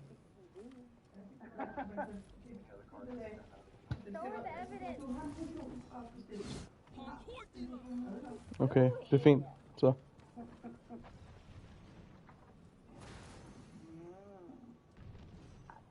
don't know how long you drove that 240 or 260Z for. They've also told us that an incident at her house occurred. You captured Zone C. So my first car was a 68 Chevelle. Well, like I said, as we were looking at the case, and we had read the notes as far as from I hate her. Sherry's friend saying you guys had problems or words. They got heated. And the reason we're asking you is they had mentioned that an incident at her work had occurred, and they've also told us that an incident at her house occurred. You know what? And this is at her house during the period of time that they're married. That's just not sounding familiar at all. I mean, that's just not sounding. Again, if someone says that I was at her house and I had an incident with her, that just doesn't sound. Was John there? Did John say this happened and other people were there? I don't. Oj, Mads. I can't stand for anything. Jeg kan lave til Andy-spin. Guilty. At his house? Jeg blev ved med at hvad der Dutch Heavy spammer os. Så var jeg til Andy. You know, it's not sounding familiar. Not at all. Well, you know what? I'd have to say I don't remember, because I don't remember. I mean, it doesn't Bitch. sound familiar. You know. Remember something like that in your life? Well, I would think, but. Yeah. Did you ever fight with her? You mean like we fought? Yeah. Did you ever duke it out with her? No, I don't think so. I mean. You'd remember How that, do you right? not That would be remember that? Yeah, I would think so. I pretty mean. specific. Yeah, like I said, I mean, obviously, it just doesn't sound familiar. I mean, what are they saying? So I fought with her, so I mean, I'm getting jumped at the least. They're saying, okay, I fought with her, so I must kill her. This is known in psychology as reductio ad absurdum, or appeal to extremes. It's a form of argument that attempts to disprove a statement by showing that it leads to an absurd or impractical conclusion. I mean, come on. I mean, that, you know, I don't even know who these people are. I can't even say I met any of these people. I mean, it's insane. Maybe something you would remember. I mean, I don't know if any other incidents in your life that have occurred and you recall those. Well, like you report at work or car crash, something you're involved in. You would think I would remember. I mean, I would think it was something that crazy. I mean, I can't say how many fights have you gotten into, you know, in your life. You know, I mean, a few at work. Well, fights at work are kind of different because we've all had youth sports or whatever. But well, I mean, you had even a lot of those. I mean, right, but you know, if you're actually, you know, I mean, I played. Like if Dan and I got mad at each other and we threw blows in the squad room, I mean, 20 years later, I would remember. You would remember that. I would think I would remember it, but that's what I'm saying. That's not sounding familiar to me at all. Victory. Looking at the notes, and people are kind of they're pointing the finger at you. Well, I mean, that's not ringing a bell to me. So, you know, I don't know. You know, it's I don't know what to tell you. I mean, that just sounds crazy to me. Yeah. So you offhand, you don't recall ever going into her house and having words and physically, you know, attacking her attacking you. No. Nothing like that. No. I mean, that's no. No. Not at all. Well, on some of the, on this case, you know, it occurred in '86, right? Show her the evidence. Things of that nature. They did fingerprints and all that stuff. You know the standard stuff. You've been doing this longer than I have. Well, not about that. I got 26 years on it. Going on 26. 19, so. But, you know, as they processed everything, they did the best they could at that time, and they looked at a lot of people, different things. And you're right. I mean, if you guys are claiming that I'm a suspect, then, you know, I got a problem with, you know, with that. Okay. Okay? So, you know, if you're doing this as an interrogation, you're saying, hey, I'm a suspect. Well, now I got a problem with, you know, now you're accusing me of this? Is that what you're saying? We're trying to figure out what happened, Stephanie. Well, I'm just saying. Oh, she angry. You know, do I need to get a lawyer if you're accusing me of this? You know. You don't have to. I mean, you know, you're here of your own free will. I mean, no, well, I know, but I mean, you're not under arrest. You can walk out. You can leave whenever you like. Well, you know, I'm trying to give you some background of, you know, how I knew him, and now you're telling me, saying that we had this big old fight, and I don't even know what you're talking about. You know, and I don't want to, you know, get in trouble for something that I didn't even do, or you're saying I did something. Okay. We understand. I mean, how would you guys like it if the tables were turned on you? I understand. No. No, that's what we're telling you. I mean, you're free to go whenever you want. If this makes you uncomfortable and you want to, now you're starting to make me uncomfortable. The thing is, I mean, detectives did what they could at that time on the crime scene. And the burglary thing you're talking about, that is an angle that they looked at. But now we're looking at everything else on the case. Because nobody was ever arrested on the case. I don't know that, or not. Okay. Now, what we'd like to do is, obviously you know about all the DNA stuff and things of the nature. Uh-oh, it's coming. It's done on cases now. It's coming. You know, if we ask you for a DNA swab, we can give it. Maybe. Oh? Because now I'm thinking I probably need to talk to a lawyer. I mean, because I know how this stuff works, okay? Don't get me wrong, you're right, I have been doing this a long time. Yeah. And I wish I had been recording this because now it sounds like, there's, you're telling me people say I'm fighting with her, and now it sounds like you're trying to, I've been doing this a long time, okay? And now it almost sounds like you're trying to pin something on me. Now I got that sense. Well, what it gets to on these cases, and you know it as well as I do, our job is to identify and eliminate something. I can't believe this.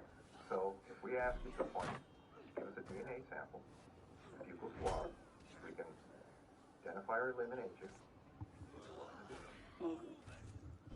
Because I know this, That's where we're at, too.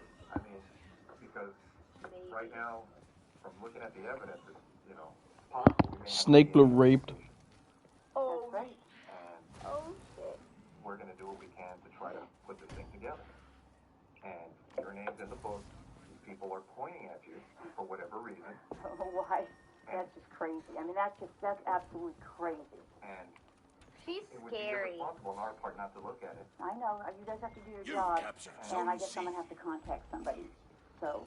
That's fair. I mean, because I know how this stuff works. I mean, I just can't believe Det ved jeg ikke, fordi den ikke er kommet ud før sådan 4 måneder siden nu. Og der spiller vi rigtig meget Destiny. I mean, I'm shocked. I'm really shocked. If somebody would be blamed saying that I did this. I mean, we had a fight, so I went and killed her. I mean, come on. That's... Well, thanks for giving me the courtesy. Thanks for your time. All right.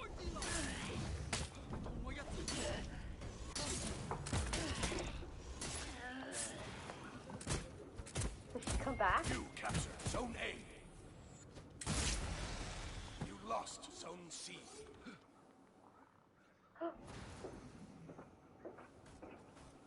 Bring the camera. Bring us. This is absolutely crazy.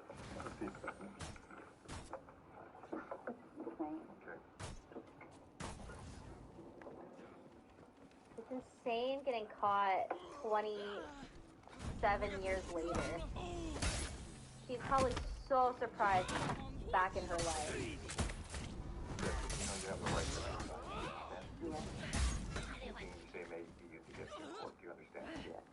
You captured Zone C.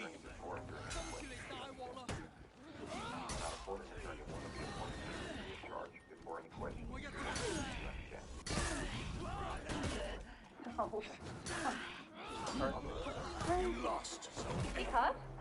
I'm like in shock. I think I'm she is. totally in shock. They cuffed her. Hvad, hvis du kun gør, hvad du har lyst til i dag? Nyder det hele med Arla Lactose Free. Gør, hvad du har lyst til. Arla Lactose Maiden gav ham fucking revenge, og jeg var i gang med mit attack, men han slog mig, så min attack røg igennem. Så nu fik han revenge. Lazarus. Shortly before noon, the jury announced they have a verdict. You captured Zone A. People of the state of California versus Stephanie Eileen Lazarus. Case number BA 357423. We, the jury, in the above entitled action, find the defendant, Stephanie Eileen Lazarus, guilty of the crime of murder of Sherry Rasmussen in violation of Penal Code Section 187A, a felony, as charged in count 1 of the information. We further find the murder was of the first degree. Your Honor, I'm John Rutten. Thank you for the opportunity to speak during this hearing. There are really no words that can describe the loss of Sherry and the whole of this experience, so it makes no sense to talk very long. It suffices to say that the Rasmussen family, my family, and Stephanie's family have been thrust into a bizarre world of disbelief and indescribable sadness. Oh my gosh. Sherry Rasmussen had a profound impact on cookies. Oh my god. No. I was proud that she agreed to be my wife. Oh my god. It was impossible not to notice Sherry when she entered the room. To me, her physical presence was startling. I can clearly remember the first moment I laid eyes on her. Sherry Rasmussen is a physical presence, and my heart still races when I look at pictures of her. Åh, jeg har dig også. Extraordinary. More for who she was than the way she looked. She was a hard worker, a consummate professional, a leader, a diplomat. Bitch! Haha, sutten, mand. Sherry's loss, the way she died, and the trial 25 years after her death has had a profound impact on many, many others. The effects are broad and span a generation, creating pain for those whose lives should have never been touched by cheated on her, tragic so what the events. hell is this? Again, words are feeble tools for describing these impacts. Well, but there are so many moments and so very many tears. I'm so confused. And the fact that Sherry's death occurred because she met and married me brings me to my knees. Stephanie Lazarus was sentenced to 27 years to life for the murder of Sherry Rasmussen. She is currently being held inside the maximum security unit of the Central California Women's Facility. Any other cards that stand out in your mind? I hate that.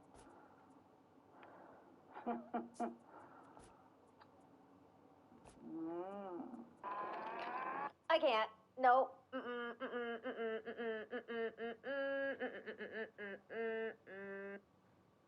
Det allervigtigste, du kan træne, er vanen. Og i Fitnessworld vil vi gerne hjælpe. Får du adgang til en verden af træningsmuligheder, så du kan finde præcis. I would probably say, these are going to be talking about, these are, real crimes. I would imagine that this is probably going to be triggering to some people. I would assume that this is going to be triggering, for sure. These are real cases. This is real. These are real people and real crime that has happened. So just Ej, jeg skal lige have en i rip først. On the 2nd of August, 2017, at approximately 5:15 p.m., 21-year-old Savannah Gold left her parents' home and drove to San Jose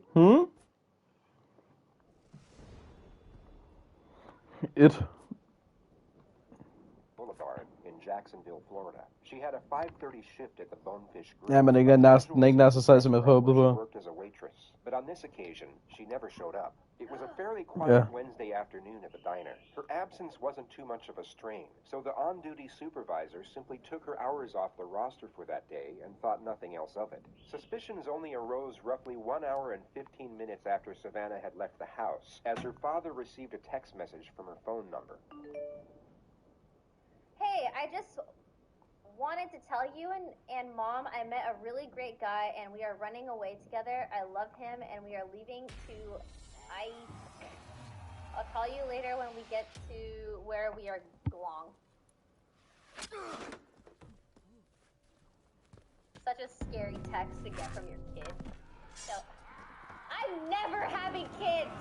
What the? Imagine having a kid like Dahlia. What the? Or Jody. Are you kidding me? Hey, I just want to tell you and Mom, I met a really great guy, and we're running away together. I love him. And we are leaving tonight. I'll call you later when we get to where we're going. Long.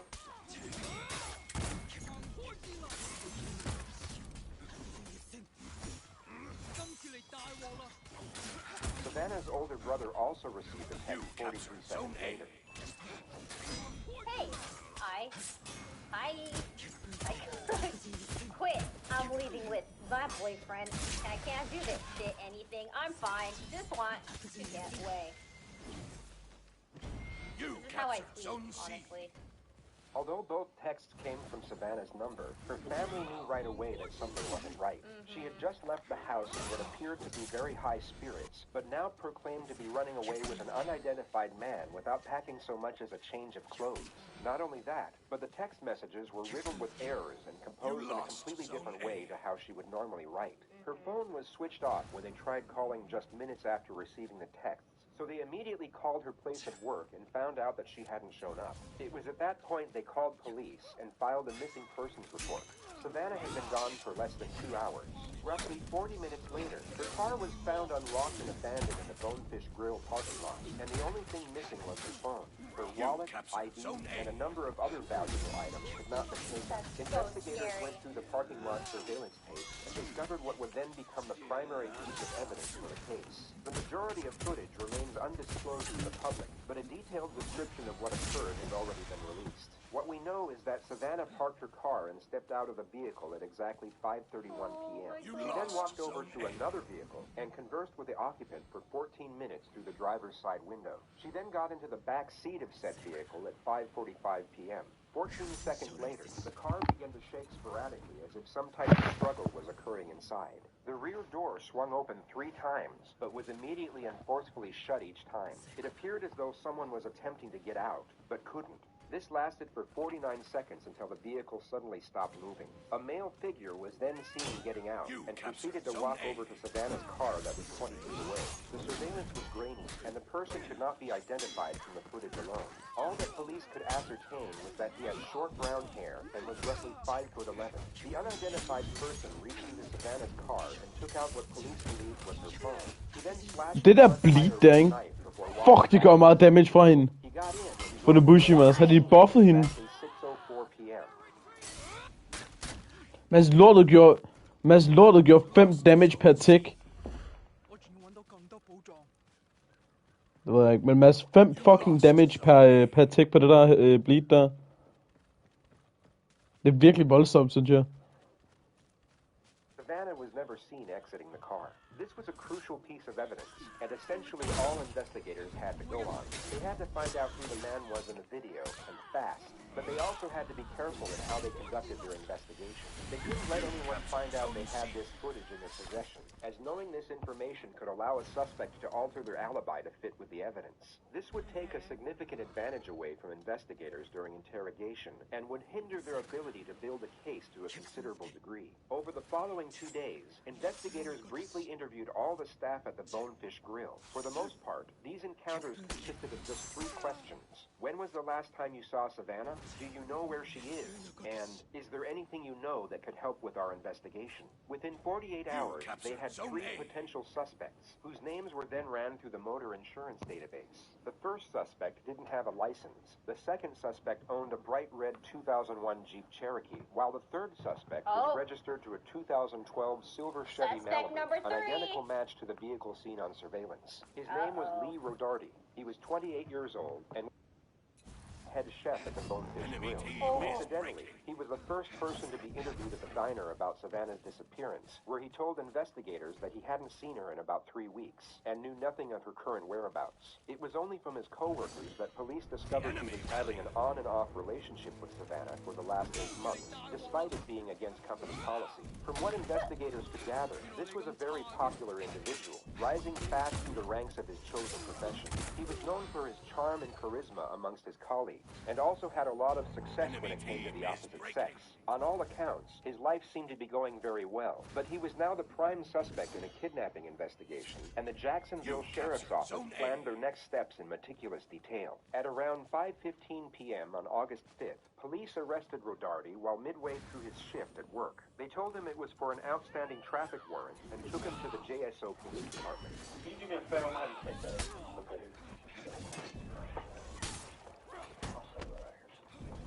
Nu tager jeg kælder, Mads.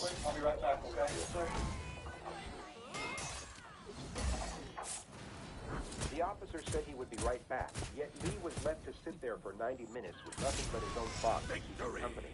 Now, think of yourself in his position, and presume you were guilty of whatever happened to Savannah, and that whatever happened was something truly horrific. In the present moment, you have just been arrested for an outstanding traffic warrant, yet you were interviewed the day before about your co-worker's disappearance. A million and one things will be running through your mind about what could happen next, and as each second ticks by, the anxiety this will cause will begin to fester and slowly intensify. However, the optimism of uncertainty would still be present. There would still be hope, but this hope is about to be dashed.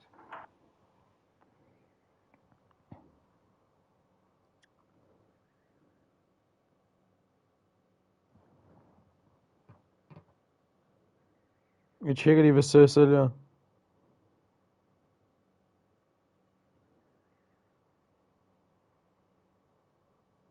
Og med din mors røv.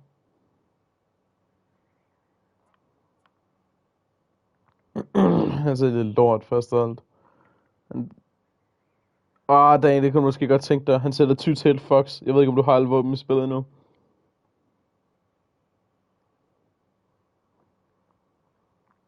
Han sælger Serath, hvad der hedder, Sidearm med Lordaeron, Nightwatch med Lordaeron, Nature of the Beast, Under Pressure Dragonfly, kinda decent I guess, Wishbringer Lord, First and Last Out, Lord, Fallen Guillotine, Relentless Surrounded, Lord, Third Axiom, Opening Shot Surplus, Hammer Forged Rifling, og Armor Piercing Rounds, den er ret god den her. Hunter Gear ser ud til at være lort. Intet af der højt stat roll overhovedet.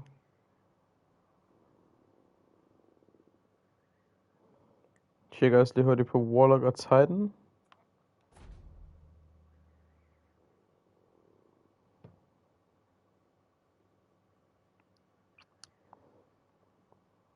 Bootsen er lort på Warlock. Hjelmen er lort på Warlock. Chestpiecen er lort på Warlock. Og Gauntlets er beyond dog shit. Med 2 discipline og 2 recovery, hvis jeg lige så rigtigt der.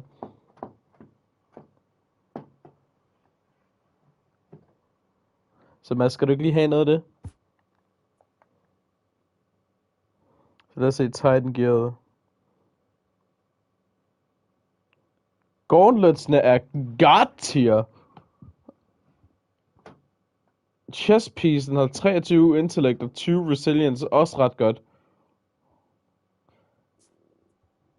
Hjelmen 22 recovery. Bootsene 20 intellect og 10 recovery. Så Titan gearet er ret cracked.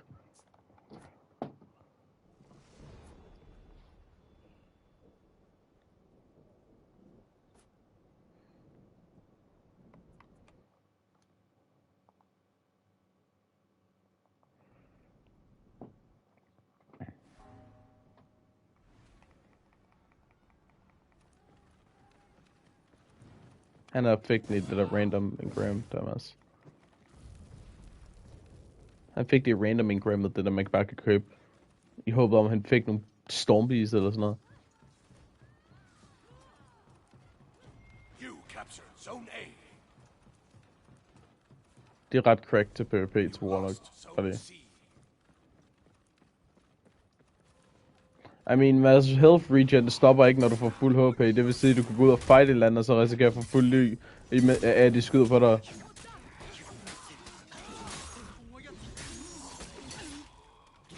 You capture Zone C. Det tror jeg ikke.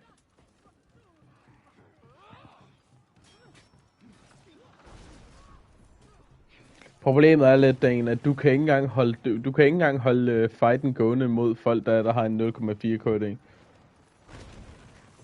Nej, du kan ikke, Dan, for vi har gjort det med dig en gang før, det kunne du ikke.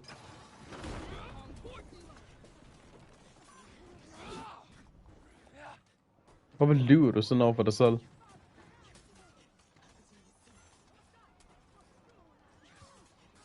Til gengæld tror jeg skal ind og spille Trials med nogle af mine venner snart. I dag.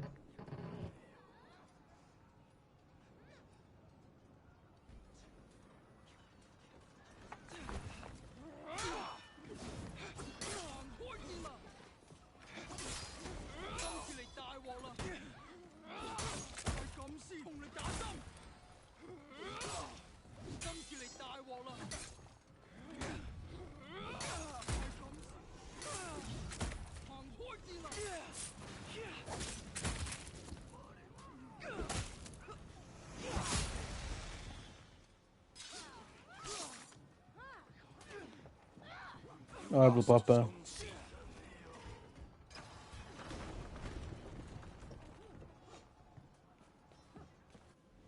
lost Zone A. Ja.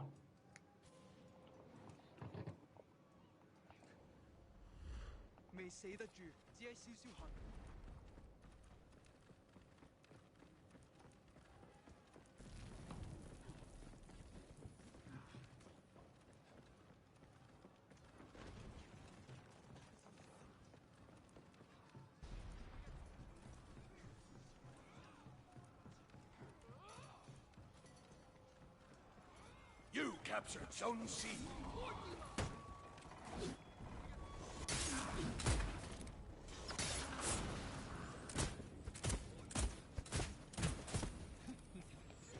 You captured Zone A.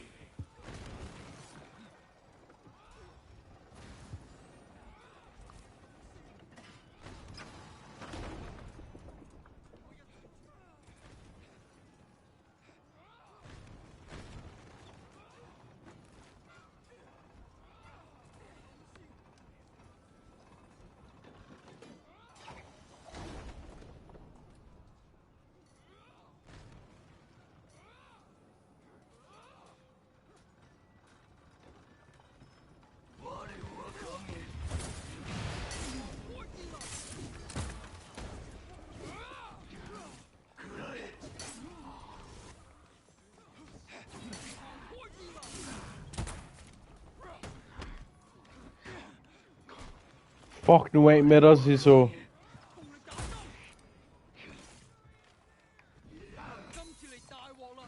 lost Zone C.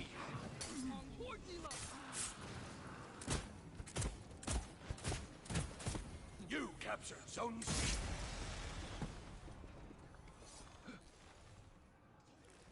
Same.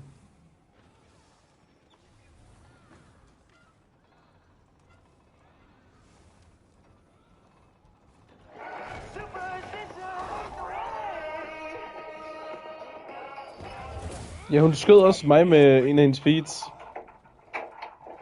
Hvor du mange feeds på dig?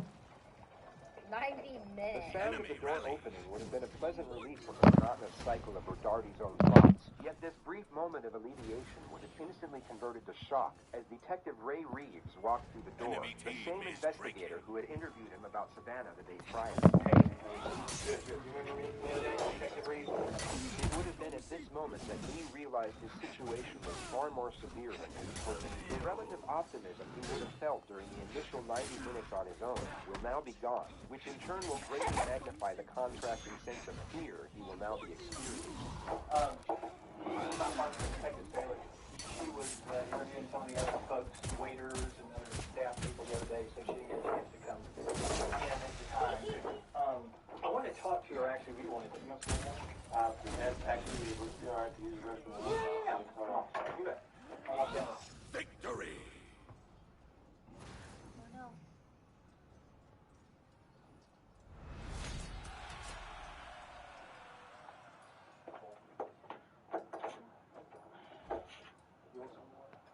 Please.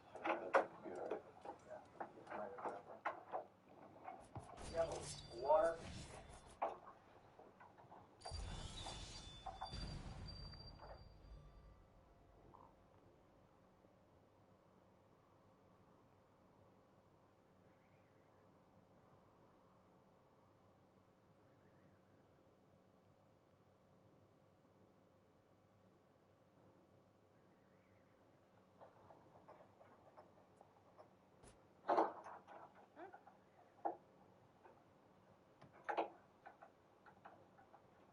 Down here?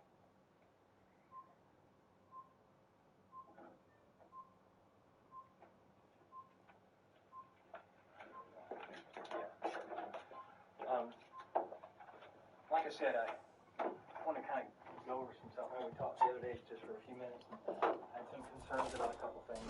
And, oh, okay. Oh, there we go. Somebody else wants to talk. There we go. I wanted to talk to you about Savannah. So I just had a couple of things that came up that I wanted to ask you about specifically that didn't seem to line up. So I wanted to come down and talk to you. Okay? Yeah. All right? You drank any alcohol today? Any drugs today? I took an Adderall that my buddy gave me. Okay. Because I was there so late last night. Yeah, yeah. And it was super tight. Like, here, take this. Okay. Adderall? Yeah. And do you normally take that? Nah, I took it one long time ago. Like, I wouldn't say high school, a little bit after high school, but it's been years. Okay. Yeah. Perfect. I appreciate that. All right.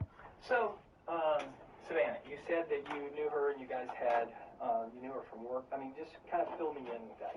How long have you known her? Like I said, The detective starts off with an open-ended question. This gives the suspect total freedom and flexibility in how they wish to respond. It's commonly believed that people with nothing to hide are likely to give a short and concise response to these types of questions. For example, if Lee was completely unconcerned with what was going on, he could respond in 3 short sentences. I met her from work. I've known her for 2 years. We dated for a bit. To the contrary, if an individual does have something to hide, they are more likely to give a lengthy and detailed Is he response. gonna rant like the others? simple reasoning behind this is that they are seeking approval. Imagine yourself in a job interview, and you're asked an open-ended question, such as, tell me about yourself.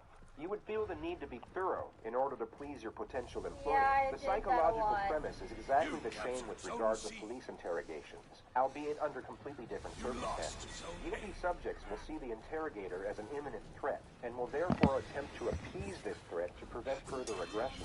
Truthful subjects will have... Ja, Mads gør lige det der igen, ikke? Vi skulle da tvinge det til at lave det unblockable text sammen på ham, tror jeg. Mere inconvenience as opposed to a threat. I've known her obviously since she worked. Åh, shit. She started working there. Det var sgu da ikke med vilje, jeg ikke forventede, at han ville gøre det der. About 8 months ago or so, we started hanging out outside of it. Bro, it's been 15 seconds. And at the time, I had a girlfriend. Let it go. But I kind of, we kind of connected, me and Savannah. So we hung out a little bit here and there. Got pretty close. We come from, I guess, somewhat similar backgrounds, I guess you should say. Okay. She didn't have the best when we were growing up. So we kind of connected, hung out for a little while, and then Jeg blev killstillet af en bot. we started using drugs a lot. Okay. Now, I used them with her, not the same drugs that she used all the time. But I did them with her a couple times, and then she started to get heavy into it. Gotcha. Okay. So I kind of just tried to take a step back. If I ever am guilty of something and I'm being interrogated, I'm so going to jail. A month or so ago.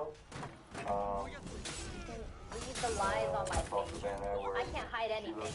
And I ramble too much. Gained a little bit of weight, and They would read me like a book. friendly talk at work, telling you, hope everything's been good. She told me, 2 minutes, oh my god. I guess she I'm going to did a lot jail. of drugs and ended up in the hospital. She was missing like I want to say. Igen killstillet af en fucking bot, der kommer og light attacket ham. So obviously, me being pretty close to her, I was concerned and everything. But after she came back, she looked good. She ended up telling me that, I guess, Damn. over 4 days, That was the sprint attack of the century. she kind of caught a, new sense into why she tripped through drugs so much. Good for her. She looked good, she started looking healthy, so we kind of were talking, here and there. We hung out a couple times. She came over to the house, and, we just kick back, drink a couple beers, watch movies, stuff like If that. I was the detective, we I would have did, said, halt. We took like 2 things. I know you're guilty. Put your hands behind your back. You're going to jail. That's, Your response is over 4 minutes. Kan jeg få lov til at få mit fucking revenge nu? Please? Jeg er ikke død! It's like as long as you take to microwave a meal, a frozen dinner. And that's a long time. Myself right now as it is, I'm a little depressed. I think we're moving too fast. I think we should stop talking. Come on, man! Jeg bliver nødt til at rykke mig væk fra de minions. Jeg synes, de rent faktisk er farlige at stå ved nu. I'll never text you again. And that was the last time that we texted. When was that? It was probably 2-3 weeks ago. Okay. Sometime in July. Right. Yeah, and I think that's one of the things you said was that was the last time that you had contact with her as far as, I don't want to put words in your mouth, so I mean, you correct me That was at the any last time that I texted. Yeah, text or a phone call or messenger or anything like that, 2 to 3 weeks ago. Yeah. And then the last time, what was the last time you saw her? This is what I was, I didn't tell you the truth when we talked up on stage. Okay. Lee doesn't know the extent of the evidence, but he knows the investigators have something, and he now has no choice but to amend his alibi to some degree, with some form of admission. This allows the investigators to get one step closer to a confession, while also keeping the capacity of the evidence hidden until a more critical moment. Last time I saw her was Wednesday, I think. Okay. Hi, I'm Savannah. What do you think? I heard that she has been basically telling a lot of people at work. Self-missing. We hooked up a bunch, like a couple days before that, and that she was like, hell, I'm hopeless with everybody's tired. Why was that? Well, I'm a manager and she's an employee. So okay, so you guys aren't supposed to fraternize? Yeah. Okay, I got you. And she just told people, I guess, that she was out with that work at the restaurant that we were having sex. I pulled in the parking lot. She pulled in a little bit after me. I parked. And I said, hey, can I talk to you for a second? And she said, yeah, what's up? And I was like, I heard you've been saying some things about me and you continuing now with a girlfriend. And she asked me, she said, can I come sit in the car? Because I just did some heroin and paranoid. Heroin doesn't make you feel paranoid. It makes you extremely relaxed and oblivious to your surroundings.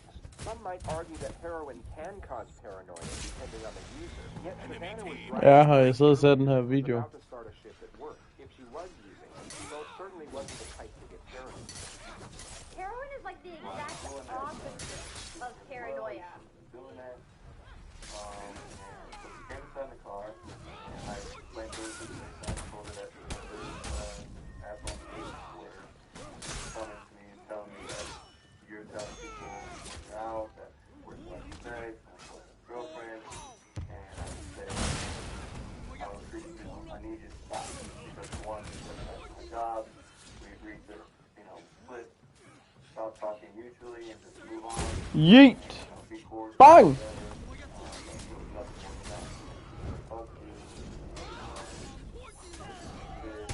Stadig for hende. Hvordan fuck fik du Destiny ud af for hende? Lee has just tried to cover his tracks as much as possible without giving away any specifics. He may have thought a witness saw him at the scene with Savannah and was most likely hoping the verbal argument was the extent of what was seen. He therefore gives away this detail in an attempt to come across as truthful. Yet as we know, the investigators have proof that Savannah never got out of the car, and he's about to lock himself into his second lie, which is exactly what the detectives want. She had her phone in her hand, she got out of the car and walked towards the main entrance of San Jose. So like if So this is like Oh. I wouldn't say she was walking along the edge of the plaza, but she was walking maybe towards this way. And I would say an older model Ford pickup, green. Okay. Drove past me and around, and she got in. The suspect has now thrown away his best possible defense, which would have been that he drove away from the parking lot with Savannah, and that she got out at another destination where they then parted ways. If he had known about the surveillance footage, this would have no doubt been his revised narrative, but it's no longer possible due to this fabrication. This is now his stated alibi under caution, and any amendments that he might try to make at a later stage will have no credibility whatsoever. So she gets out of the backseat and begins walking in the direction of, not necessarily paralleling San Jose. He she's almost walking covered towards his Community tracks. College, towards that entrance area. Yeah. And then she's got her phone, and you said you thought she was calling somebody. The detective knows this alibi is completely fabricated, so you might be wondering why he's inquiring into it further. The truth is that he's not actually inquiring, only pretending to. The suspect's responses to these questions are of no importance, and the detective is not information gathering. He's simply getting the suspect to let his guard down as much as possible by making him think that he is being believed. As the suspect continues to convey this made-up narrative, his anxiety will slowly diminish. His belief that he is fooling the detectives will increase, and his heightened state of mind will decrease as a result. This is a well-known strategy, and the reason for this strategy is because the detective is about to initiate the first confrontation. He wants to catch the suspect completely off guard. She had it in her hand and it looked like, I mean, I couldn't tell if she was texting or not or anything. But she had her phone out. Yeah, she had her phone out and was looking at it, and then it looked like she was. Kan jeg ikke løbe? Hvorfor? Fucking endelig, mand. The green truck came around. Okay. And So smart. How long do you think it was between the time that she got out and started using the phone till that green truck pulled up? This goes on for roughly 90 seconds, and Rodarty appears to be considerably more at ease. 295 all the way to Boulevard.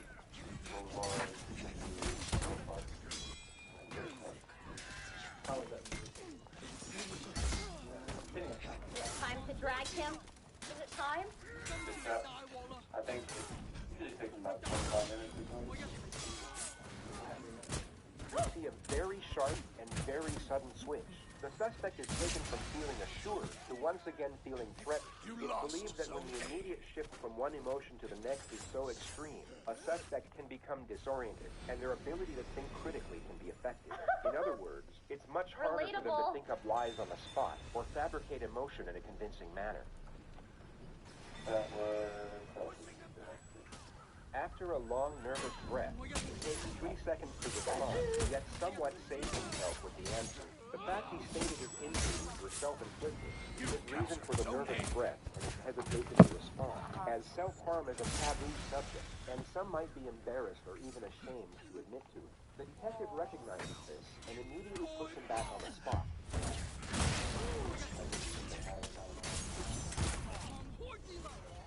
Og jeg fik det! Jeg skød ham i maven og dræbte ham! He alludes to the fact that the neck is an unusual place for a self-inflicted injury, essentially stating that she's not buying it, but also refrains from applying too much pressure, which is being saved for a more pivotal moment at a later stage. Yeah, I see.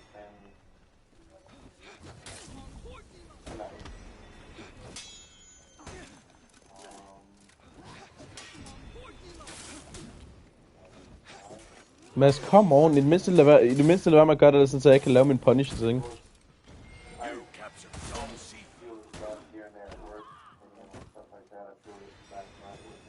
Probably not the best advertisement for the Bonefish Grill if their head chefs are peeling their scabs off at work. But then again, the wounds are more than likely a fresh injury from his struggle with Savannah, and they hadn't been peeled off at all.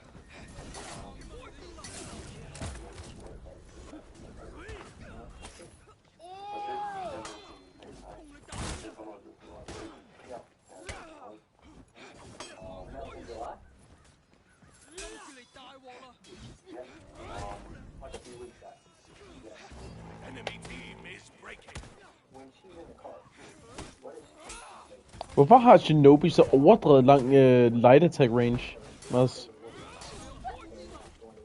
Det er jo brain dead, hvor langt du kan ramme mig med det light attack der.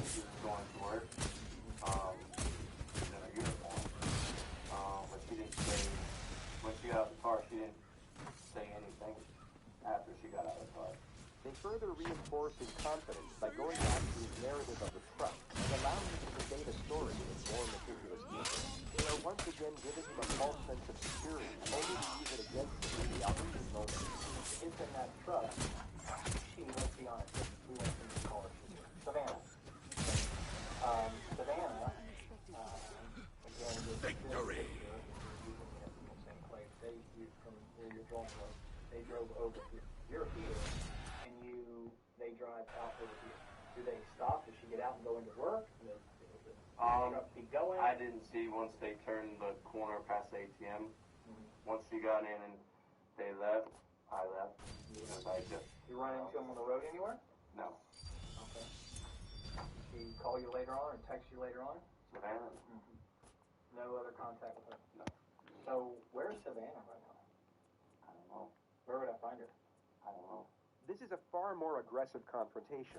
It's essentially an accusation that the suspect is involved in Savannah's disappearance. Innocent subjects will usually reciprocate this aggression and respond to this type of question with a question of their own, such as, why are you asking me that? Or, what are you trying to say? They would openly recognize and refute the allegation, most often in a forceful manner. Lee had no emotional response whatsoever, nor an ounce of shock. He answered the question with a composed demeanor, almost as if he knew it was coming. It lets the detectives know he was anticipating some type of blunt confrontation.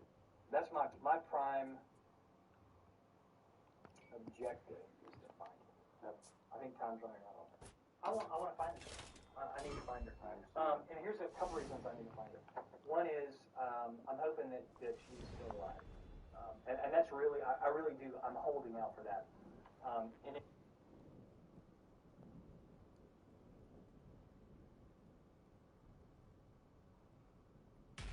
if she's not alive, then I think she and her family are due that knowledge. I think I think they need some closure, because I think the reality is if somebody's dead somewhere, a parent would want to know. I think if you get okay, so one day when you have kids, you would be uncertain whatever kind of a person she is. I'm not about to say what kind of a person she is, because I'm not making any judgment. I'm saying that this human being is, if she's alive, then I want to find her. I need to make sure she's okay. Because You captured Zone C. She hasn't been around. You lost Things Zone happen to A. the human body. And people can't stand a lot of things that can transpire. But the other thing is, this family deserves better than this. This family deserves better than somebody who works for her and who's got knowledge and won't tell the police because they're worried about their own. Dårlig stil, Mads. I det mindste vent lige til jeg kommer derover. Come on, man. Mads, helt seriøst. Fuck, hvor er du en nederen person alligevel. Det kan du tydeligvis høre, jeg skal. Skal du røve dårlig stil af der? Hvad fuck fik du ud af det? Intet. Det er præcis, hvad du fik ud af det. Det er sådan, du får mere skov af, jeg er derovre med dig. Det ved du godt, ikke?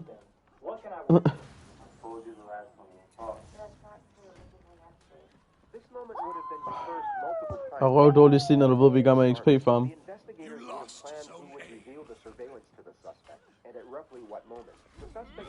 Confronted multiple times, and the situation was now fully transparent, yet he continued to maintain his innocence by clinging on to his narrative. It becomes evident that he isn't going to budge, so the female detective takes the initiative. She reveals their final and most substantial piece of evidence for the purpose of maximizing the pressure.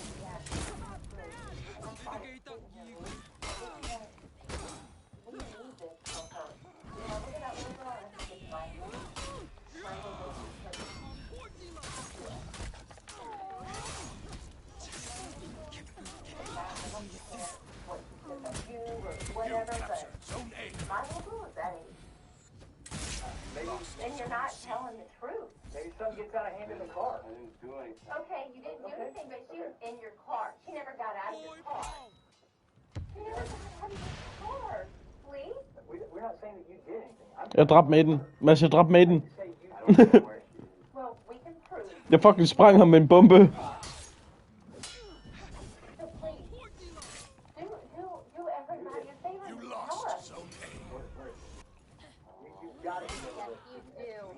We're not sitting there saying you did anything to her. I don't know. She's on drugs.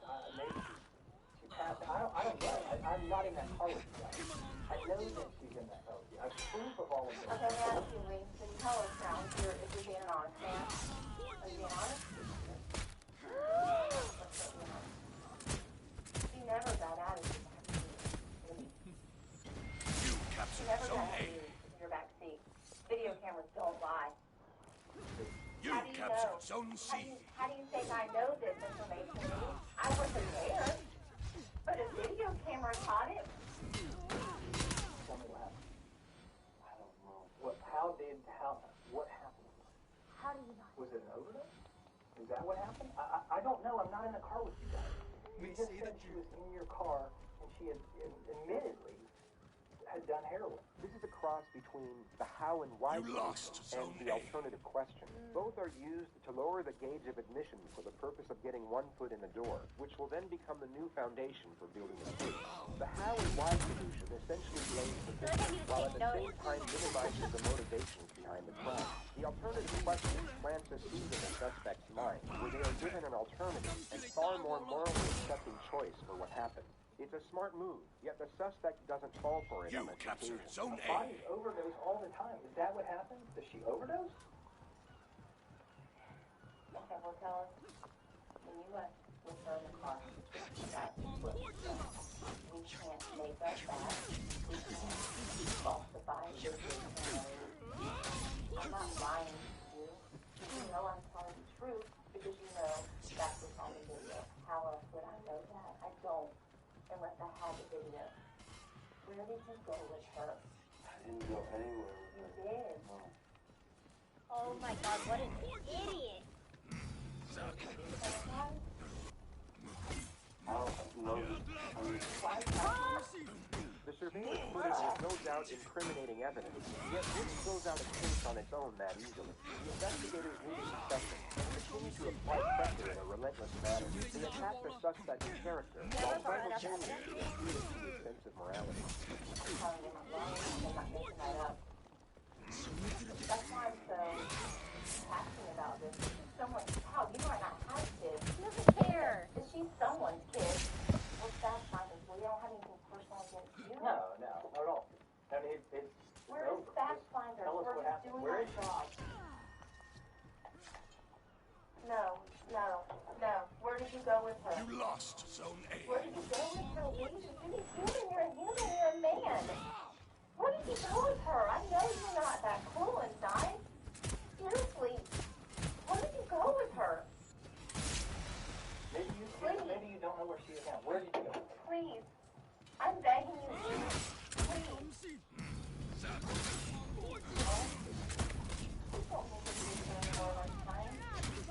Tell us. I feel like trying a little too hard. Maiden joint min kill. Jeg finder ham, altså fucking dræber ham. I feel like he's not gonna say anything. Fuck er der galt med mig, mand? Jeg begynder at spille Funner igen, og jeg kan ikke lade mig at være toxic.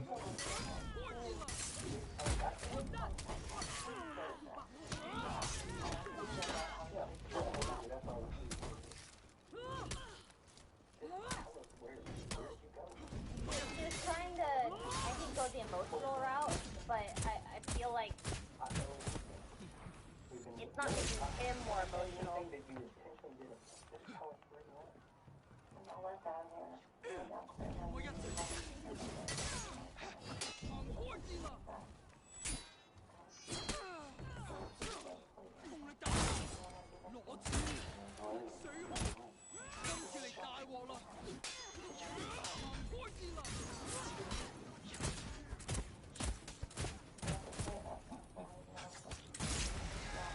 Selvfølgelig klarer den, Mads. Jeg skulle bare lige feedspam ham lidt. Fik med alle skuddene, jeg havde i mit arsenal. Og var lige ved at skyde med kanonen også. Get out.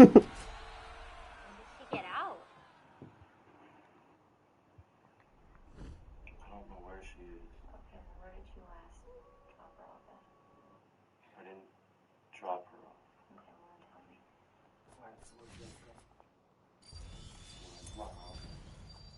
This is a breakthrough. The investigators have got Lee to amend his story once more by lowering the level of admission, and this shows that he can still be influenced. As stated earlier, they were trying to get one foot in the door, which they have now done, and this is their new platform to build on the more damnatory elements. We did some jokes. Went up hello. And then she said she was going to get him to go home. What was going on in the And back too seat? late. What was going on in the back seat? Were the doors to be kicked open? She kicked open that door 3 times. She kicked it. We saw it. Where's the baby? You do that. We understand. Listen, we understand. I'm not trying to hint you on anything. I'm telling you what I'm thinking about. So, This is real. These are real cases. or real interrogations that have happened. Oh! Please tell me where to go. What? What did you say? That's how people remember you. She was what? She was what? What?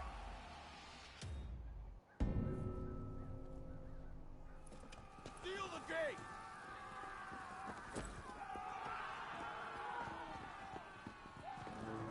The released footage of the interrogation room cuts off at this exact moment. The state's attorney has been contacted by multiple sources to release the next segment, but has so far refused to do so. All we know is that Lee Rodarty admitted to killing Savannah Gold. The only information that is currently released is that he proclaimed to have killed Savannah by breaking her neck. He then took her back to his house where he burned her body in a self-made fire pit and then dumped her in a lake at the dead end of a secluded road. Savannah had injuries to over 75% of her body. The medical examiner was unable to pinpoint the exact cause of death.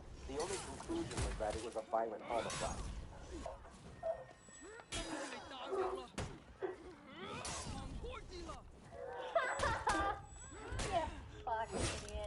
Ah, shit, jeg blev lightspammet den her. Og så kom der det eneste heavy, jeg ikke lige havde set komme, og så døde jeg til det. Experiencing an emotional reckoning so overwhelming, while also trying to process the terrifying nature of his immediate situation. You captured Zone C. I can't believe they cut us off at the good part. You captured Zone A. No, don't drop the soap, buddy. True. He's pouting. I can't. Oh my god, I can't. You lost Later. Zone A. I want to be a detective now. I feel like it'd be so fun. It'd be so satisfying.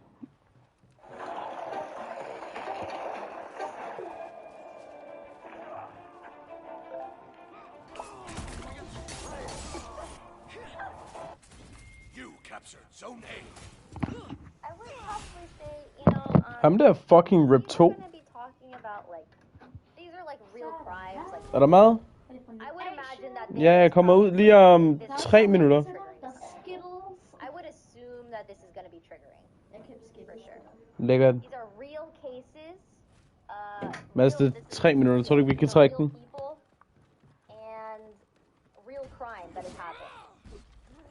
So just be aware. Okay, here we go. I'm a little nervous. Oh God, here we go. Okay, here we go. Let me know how the audio is. Should I move my cam somewhere? This is 26-year-old Dawson McGee, sitting in a police interrogation room in the early hours of a Tuesday morning. 26. Okay. Should I move my camera? Is my cam fine here? Zen, thanks for the download. Thank you for putting captions on. Yeah, definitely. I actually love captions. I never really thought that you could turn them on for YouTube videos. You guys taught me that, actually. It's fine? Okay. Okay. It's a bit loud. Okay, I'll turn it down a little bit. I actually, when I watch movies, the rare times that I do watch movies, even if they speak English, I have subtitles on. Yeah, I don't know. Okay, here we go. I won't restart it or pause it anymore.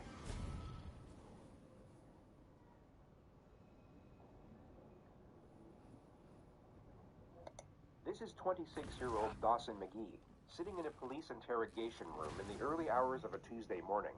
The Monday night before, he stabbed his own mother to death for asking him to move out of the house and get a job. Dawson is unaware that he is being recorded on a hidden camera. In 3 seconds from now, he will hear the sound of a door being opened by a detective. And at that exact moment, you will see a remarkably noticeable switch in his demeanor. Oh my god. You crazy in 2 seconds? Oh my god, how? What a bad actor.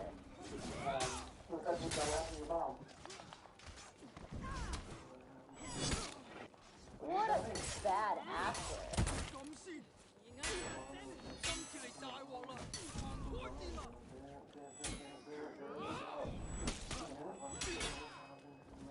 Mads, du kan hjælpe mig.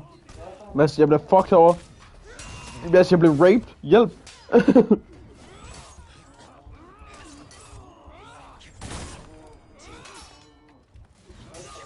Et liv. Fuck det der, Mads, du tager ham. Yeet. Oh shit, man. Prøv at se mit liv. Oh yeah, because a crazy person is gonna like think about that, right? You go rip after the game. Yeah.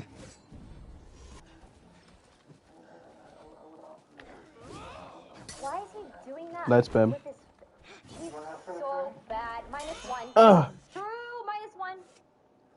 It would come as no surprise that a judge deemed him fit to stand trial. A jury then found him legally sane, and he was sentenced to life in prison for the murder of his mother.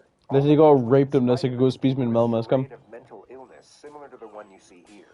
Dawson clearly Fear itself. Kom så, Mads. the legal system would somehow be easier if you were presumed insane, which is a naive yet somewhat common misconception that many suspects make facing serious charges. They have this notion that a plea of insanity would either lower the severity of... Nå, jeg går lige ud og spiser. Tag os lige ud i lobbyen, og så går vi og spiser. Ham der er rip 2 med ham allerede, mand. Eller hende. Nerd.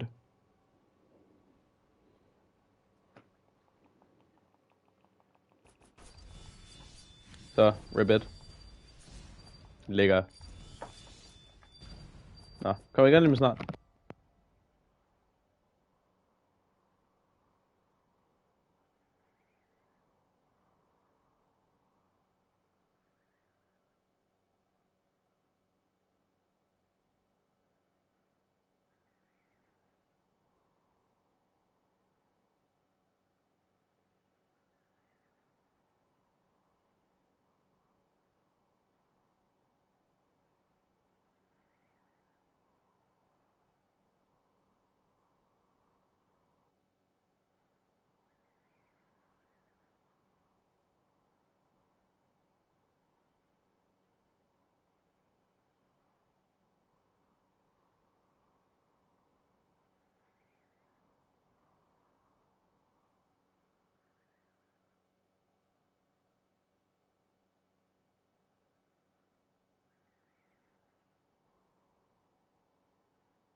Nå, Linus kommer og Jørgen og Slemland.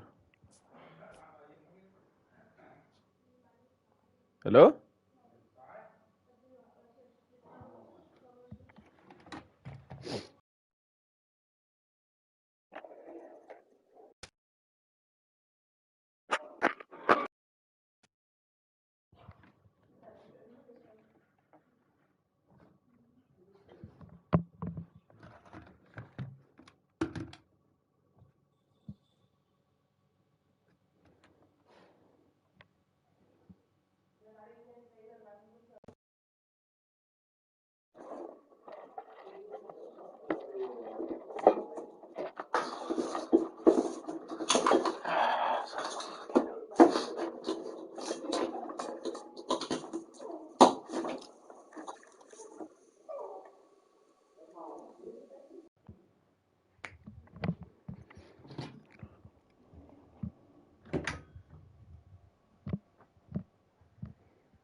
They have this notion that a plea of insanity would either lower the severity of their punishment or liberate them from it altogether. That instead of being sent to prison, they would simply be released back into society, perhaps with a free psychotherapeutic program to attend on the weekends.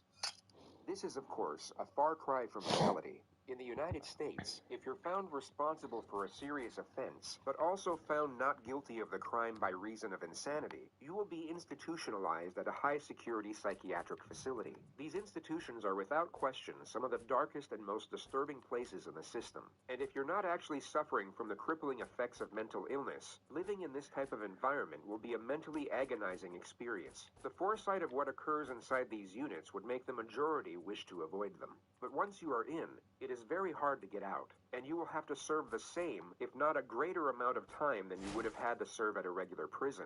So to put it briefly, if you commit a serious offense and then pretend to be crazy in order to get away with it, your life from that point forward will be an extremely dark and uncomfortable existence, whether you manage to fool the system or not.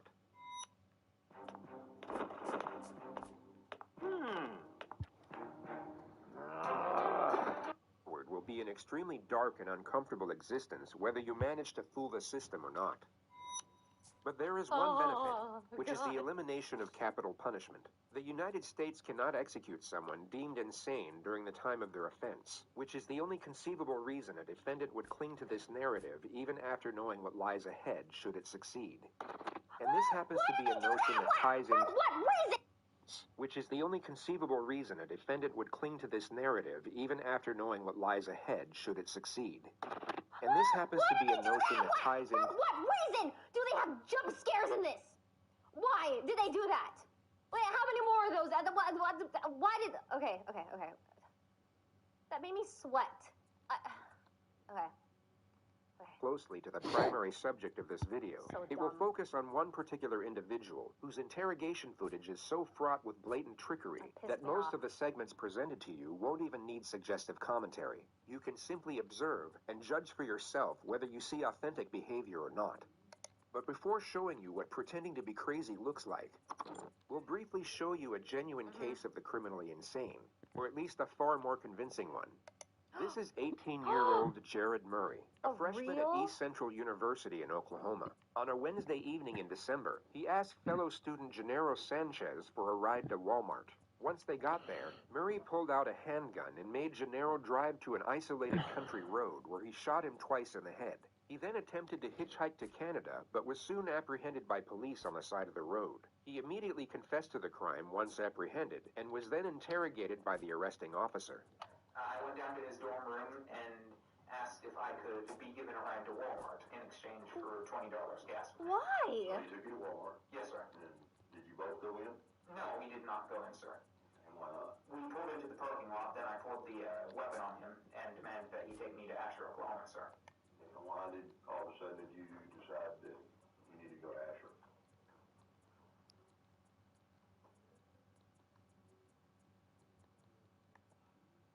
Because I was planning to take him out into the country and kill him. Exactly. Say anything? He panicked, went to pull out his phone. I yanked the phone out of his hand, and then he panicked some more. Kept telling me not to kill him. To make him feel more comfortable, I unloaded the bullet from the chamber, handed them over to him, and that eased his nerves a little. Then I pulled a second clip out of my pocket and set it on my lap. And so you're driving east, and so I guess at some point, did you decide now was the time? Yes, sir. Okay, and what happened? I loaded the gun quickly, chambered the round quickly, shot once, missed, shot a second time, hit, jumped out of the car, went around. He was driving 10-15 miles an hour, so it was rather slow. Ran around the hood of the car, and of course it was slow and he wasn't purposefully driving. Tried to pull him out, couldn't get him out until he already had hit the tree. Pulled him out there, dumped him into the, before I dumped him into the ditch, I heard him gurgling. I'm not sure if that was a physiological or physical process after death, but I thought that he might have still lived through that somehow, because he was gurgling. So I shot him again and then shoved him down in the ditch. He makes a half-hearted attempt to conceal the body with a handful of leaves and a stick.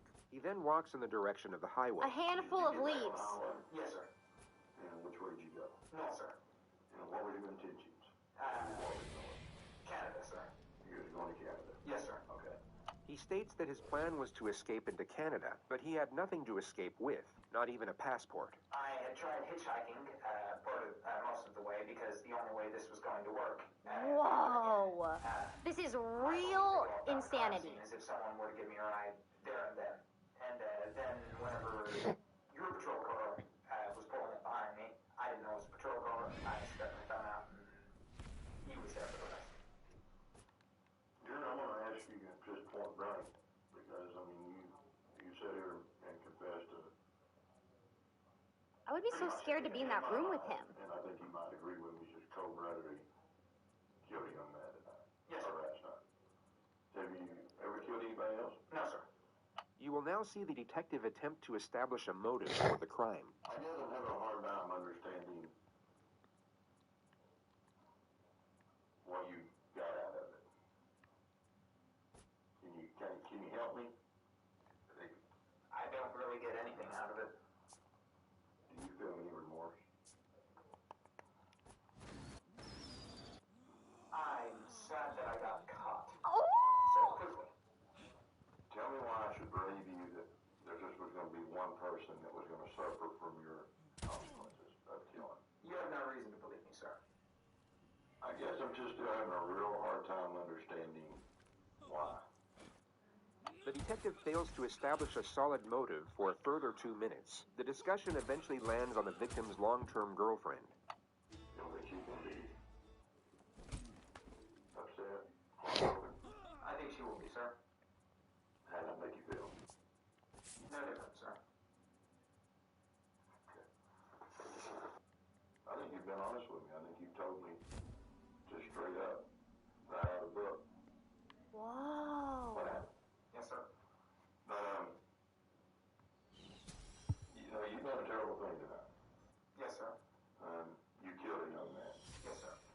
Just for the simple fact of, Just a random kid? I guess pretty much this is safe for you. Yes, sir. And what do you think should happen to you? Death sentence, sir. And why do you think you deserve this sentence? An eye for an eye, sir. Do you believe an eye for an eye? Yes, sir. Whoa.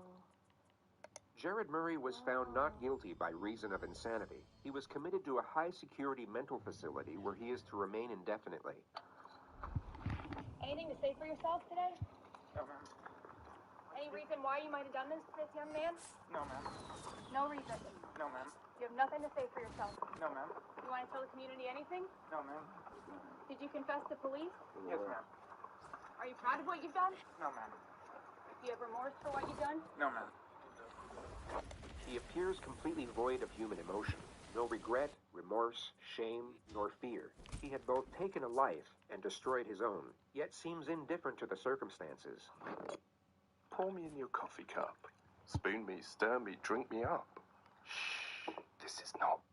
With respect to his Don't look at my interrogation face. footage, the most conspicuous element was the complete lack of self-preservation. He didn't once attempt to deflect blame, nor afford himself any type of justification for his actions. He simply spoke in a factual, non-biased manner, impartial to how his words may have been taken or even twisted to be used against him. There was no calculated structure to his behavior whatsoever. So with this notion in mind, let's move on to the primary subject of this video. I'm like in shock.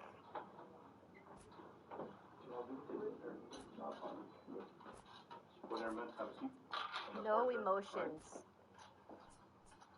Put your hands up a little bit. Have a seat. Did you feet up? Who's this guy? Don't do not think about getting up, right, buddy? Yeah, don't. This is 19-year-old Nicholas Cruz, who 3 hours and 55 minutes prior to this moment murdered 17 people at his former high school in Parkland, Florida. Among the dead were 3 teachers and 14 students, the majority of whom were 14 years old. A further 17 students were seriously wounded during the massacre. The gunman dropped his rifle 7 minutes into the rampage and then blended in with the crowd as he ran out of the building. He was at large for 1 hour and 20 minutes, during which time he stopped off at a Subway and then a McDonald's, where he sat down and casually spoke to one of the victim's brothers. The student was unaware that his older sister had just been shot through the chest by the man sitting across the table. The description of the shooter was transmitted by police over the radio, which led to an officer identifying and arresting him on a street just 2 miles away from the school. He was taken to the nearest hospital and examined by a doctor for roughly 1 hour and 45 minutes. He was medically cleared and then transferred to the local sheriff's office where he was subjected to interrogation. Do not think about getting up, right, buddy? Just slap him or something. Oh my god, what the fuck? From the moment the subject entered the room, his eyes have been fixed upon nothing but the floor. He's held on to this downward-facing gaze as if he's either in a state of shock or disconnected from the moment. Kick him in the face or something.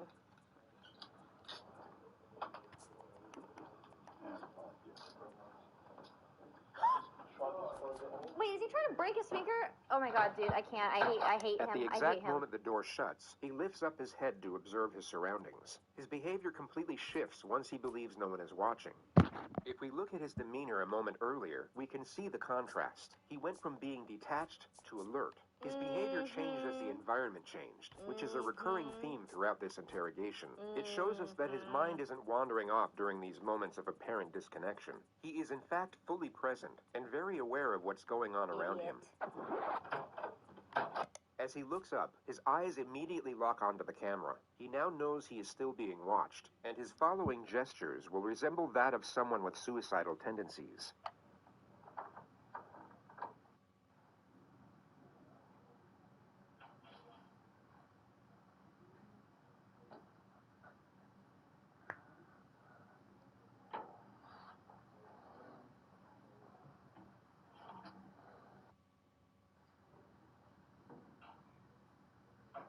At face value, these externalized suicidal thoughts may seem genuine to some, but when framed with the rest of his behavior throughout this interrogation, they are exposed for what they really are: an act, a calculated attempt to garner sympathy and paint his character in what he believes to be a more positive light. Minus 10 million. I hate him so much. What an idiot. How you doing, Nick? Oh god. Oh my Alright. god. Gotta be able to speak so I can hear you. Kick him. All right, I just need to ask you really your name and date of birth just to confirm I got it right. Then I'm gonna see you want a glass of water or something. No water. What's your first name?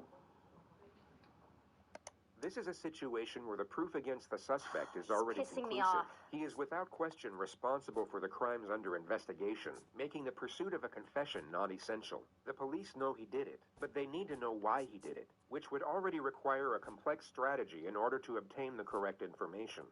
But the suspect's first recorded statements upon his arrest have now made the procedure considerably more difficult. What's going on today, bro? The demons, man. Demons? Voices. Yeah, no problem. Voices. Voices and demons? Where's the voices? What happened? Shut up. Speak quiet, man. Demons, man. Voices. These two words have now forged the primary stratagem of his own interrogation, which is to cut through deception under the guise of supportive examination. The questions will be designed to lock him into a specific narrative about his alleged psychosis, while simultaneously giving him the impression that his responses are for his own benefit. Anything he says now can be used to refute any amendments he might come up with at a later stage.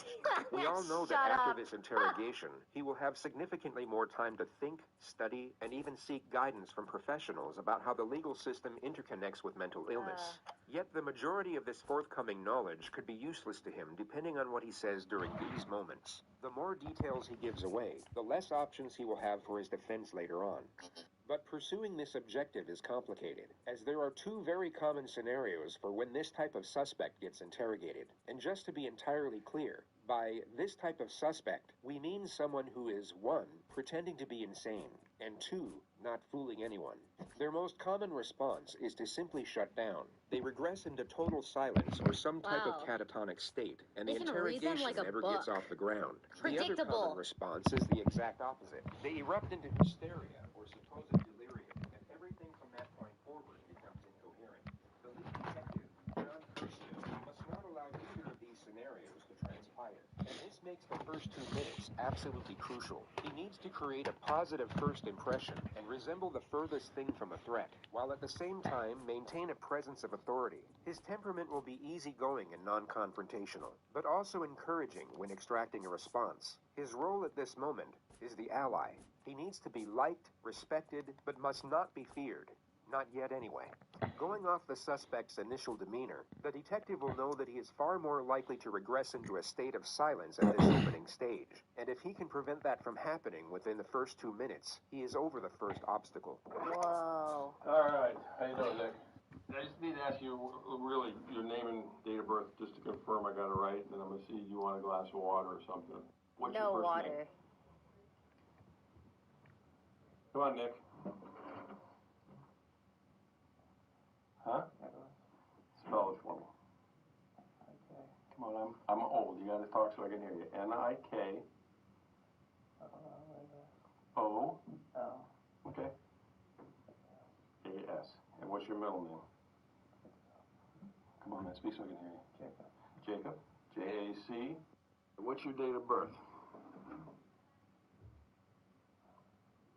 Okay, you need to relax, because I'm the last detective or policeman you're going to have to talk to. So right off the bat, that should be somewhat comforting to you to know that I'm the last guy you got to talk to. But the thing about it is, look at me. I got to be able to hear you. Okay?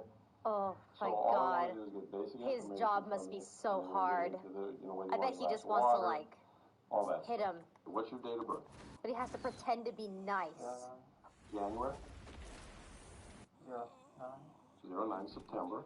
The investigation team already know the answers to these basic questions. Their only purpose are to initiate a response, and their non-threatening nature make it more likely for the suspect to engage. They are essentially the opening wedge to get the two-way dialogue flowing. And although the suspect is still partially committed to his catatonic state, as we can clearly see, he is still responsive, making it unlikely for him to regress into complete silence from this point forward.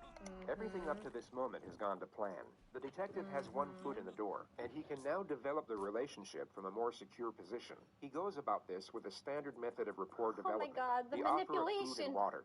All right, let me do this. You want cold water? You know, if you want cold water. Thank you. I'm going to bring in 2, because I want one that was hot. And then if you decide you want to have it, that's fine. You sure you don't want something to eat? Okay. The refusal to accept food and water is a familiar response which you may have already seen on this channel. It's a glaring manifestation of shame. Anything. This is not to be confused with guilt nor remorse, both of which require the acceptance of responsibility, which in turn directs our focus outwards on the feelings of others. Shame, on the other hand, shifts our focus on the perceptions of others towards ourselves. The subject is afraid of how it will look if he accepts the offer, considering the circumstances. He instead wants to appear as if he's so negatively affected by the events that he's unconcerned with meeting his basic needs. Oh my God, predictable. Of course, I have so many different keys. Oh my God. Dude, psychology is so cool.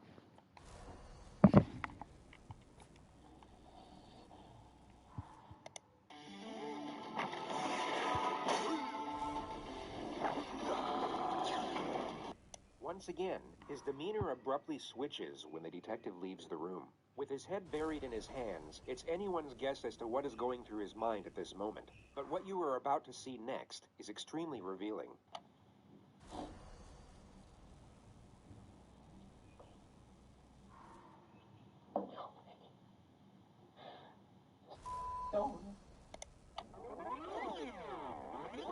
Cruz was a left-handed shooter. The surveillance at the school would confirm this, and if you pay close attention to the movements of his hands in the next moments, although very subtle, you can see that he's reimagining holding his weapon.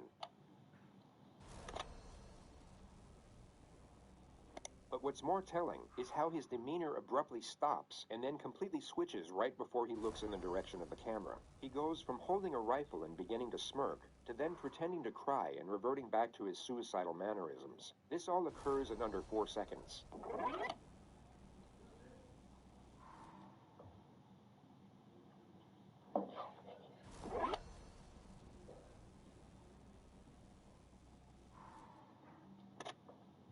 Whoa.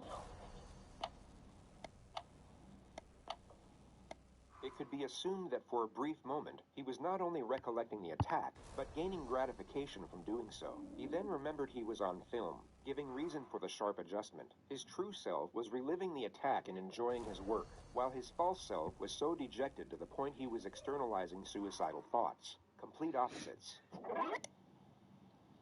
Whoa.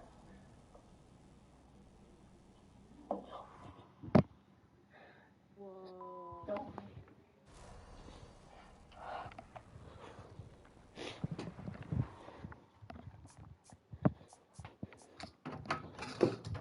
Far? Når du har tid, kommer du så ikke lige ind og ser den nye karakter, de har tilføjet til Funder?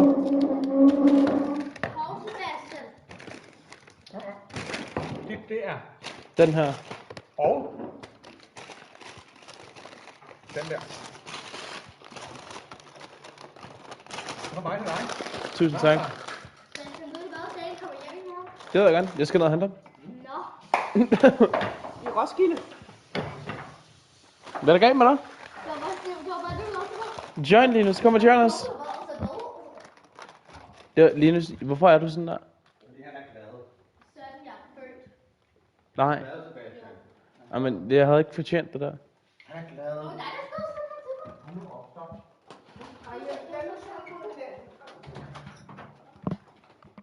My god, man.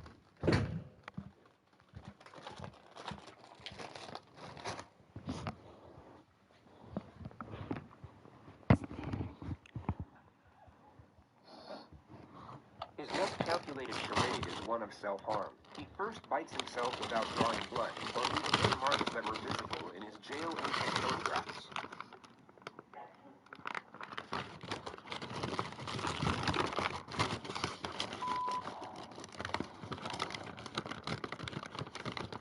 He then scratches and squeezes at the 2 needle punctures in his arm from where his blood was taken at the hospital. At the very moment the detective re-enters the room, he will act as if he's desperately trying to conceal his self-injurious behavior. All right. Setting aside the glaring contradiction that he just murdered and maimed dozens of people while leaving himself without so much as a scratch, it's the frequency of these little charades that makes the deception so transparent. This is a person who is not self-injurious, pretending to be someone that is. But it's such a feeble attempt at feigned self-harm, it would almost be a comical moment if the circumstances weren't as horrific. No, they're not bleeding anymore. You don't want them off. We can pull them off. I'll get you a garbage can. You want them off? Put them on the floor. Throw them on the floor in the corner. All right, this one is mine, because I already opened it. This one's yours in case you change your mind. The next 4 minutes are the extremely tedious process of getting the subject to engage further through basic questions. The topic of his phone will now be brought up. What about your phone? Do you have a phone? When did you lose it?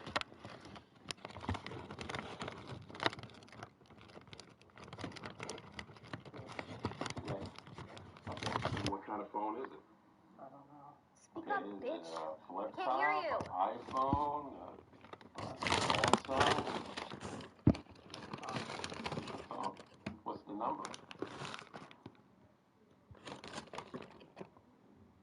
I can't remember. now begin to feign a state of hysteria, which then morphs into a simulated panic attack and fake hyperventilation. The detective will need to refute the act immediately as to not let the subject gain confidence with it, but he also has to maintain rapport and avoid confrontation. He essentially has to tell the subject to knock it off, but in the most passive manner possible. Knock it off. Okay, Nick, calm down. You've already been medically cleared. I know what's going to be talked about is difficult, but again, you don't remember your phone number. How long you had the phone? I hate him so much.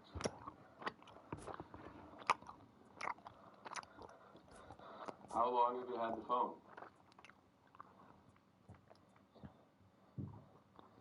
Nick, the doctor's already looked at you. Okay, you're fine. Yeah, you're fine. You're not having any problems at the moment, and you're perfectly fine. You're fine, bitch. So calm your breathing down. Quit being dramatic. And I want to believe certain things that you're going to tell me, but, oh you know, my God, we're dude. going to hyperventilate over a phone I can't number. be a detective. Okay. I would have kicked this guy like 7 times by now. So what's your phone number? Huh? 954. Okay, 954. The manic episode is somewhat curved, but the subject is still clearly committed to it. 954-821. But he remembers his number now. 200. 1007. 1007. And again, going back to what kind it is. Do you know if it's an iPhone, a Samsung? How long have you had it? Every kid knows what the phone is, man. I got kids your age. Ever since my mother died. I know, I heard about that. That's what I was going to talk about next.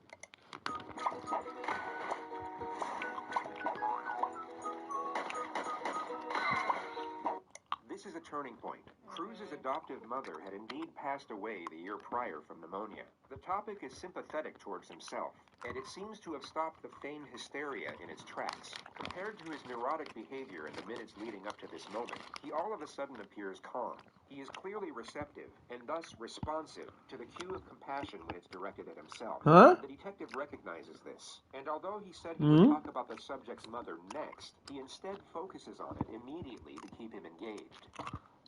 Alright. So, but you had since your mom died, how long has your mom passed? This year, last Sig til, når du kommer ind. Okay, when your mom passed, were you living with her? What city was that? Parkland? The subject drops the act and becomes more engaged in the conversation. The detective inquires further about his mother for roughly 3 minutes before shifting the discussion. It focuses mainly on the subject's background, and he first declares that he was depressed for the majority of his childhood. He then reveals his history of drug use, which consists of marijuana and Xanax. After that, he claims to have attempted suicide by alcohol poisoning 2 years ago, but in his own words, was able to sleep it off. He then states that he was employed at the Dollar Tree for the last 2 years working as a cashier. You've been able to hold down a job for 2 years, that's pretty good, right? Yes. Other than Dollar Tree, where else did you ever work? Lawnmower. What? Lawnmower. Lawnmower? Oh, okay. Alright, when you tried to kill yourself with alcohol, your mom was still alive. What were you depressed about back then? Loneliness. Loneliness? Friends? No friends? Or what kind of lonely? I mean, everybody gets lonely. Solitude. Solitude? You don't have a lot of friends? No. Okay. Today, when I say today, starting from last night when you went to bed to this morning, did you do any kind of drugs at all? Any Xanax, any marijuana?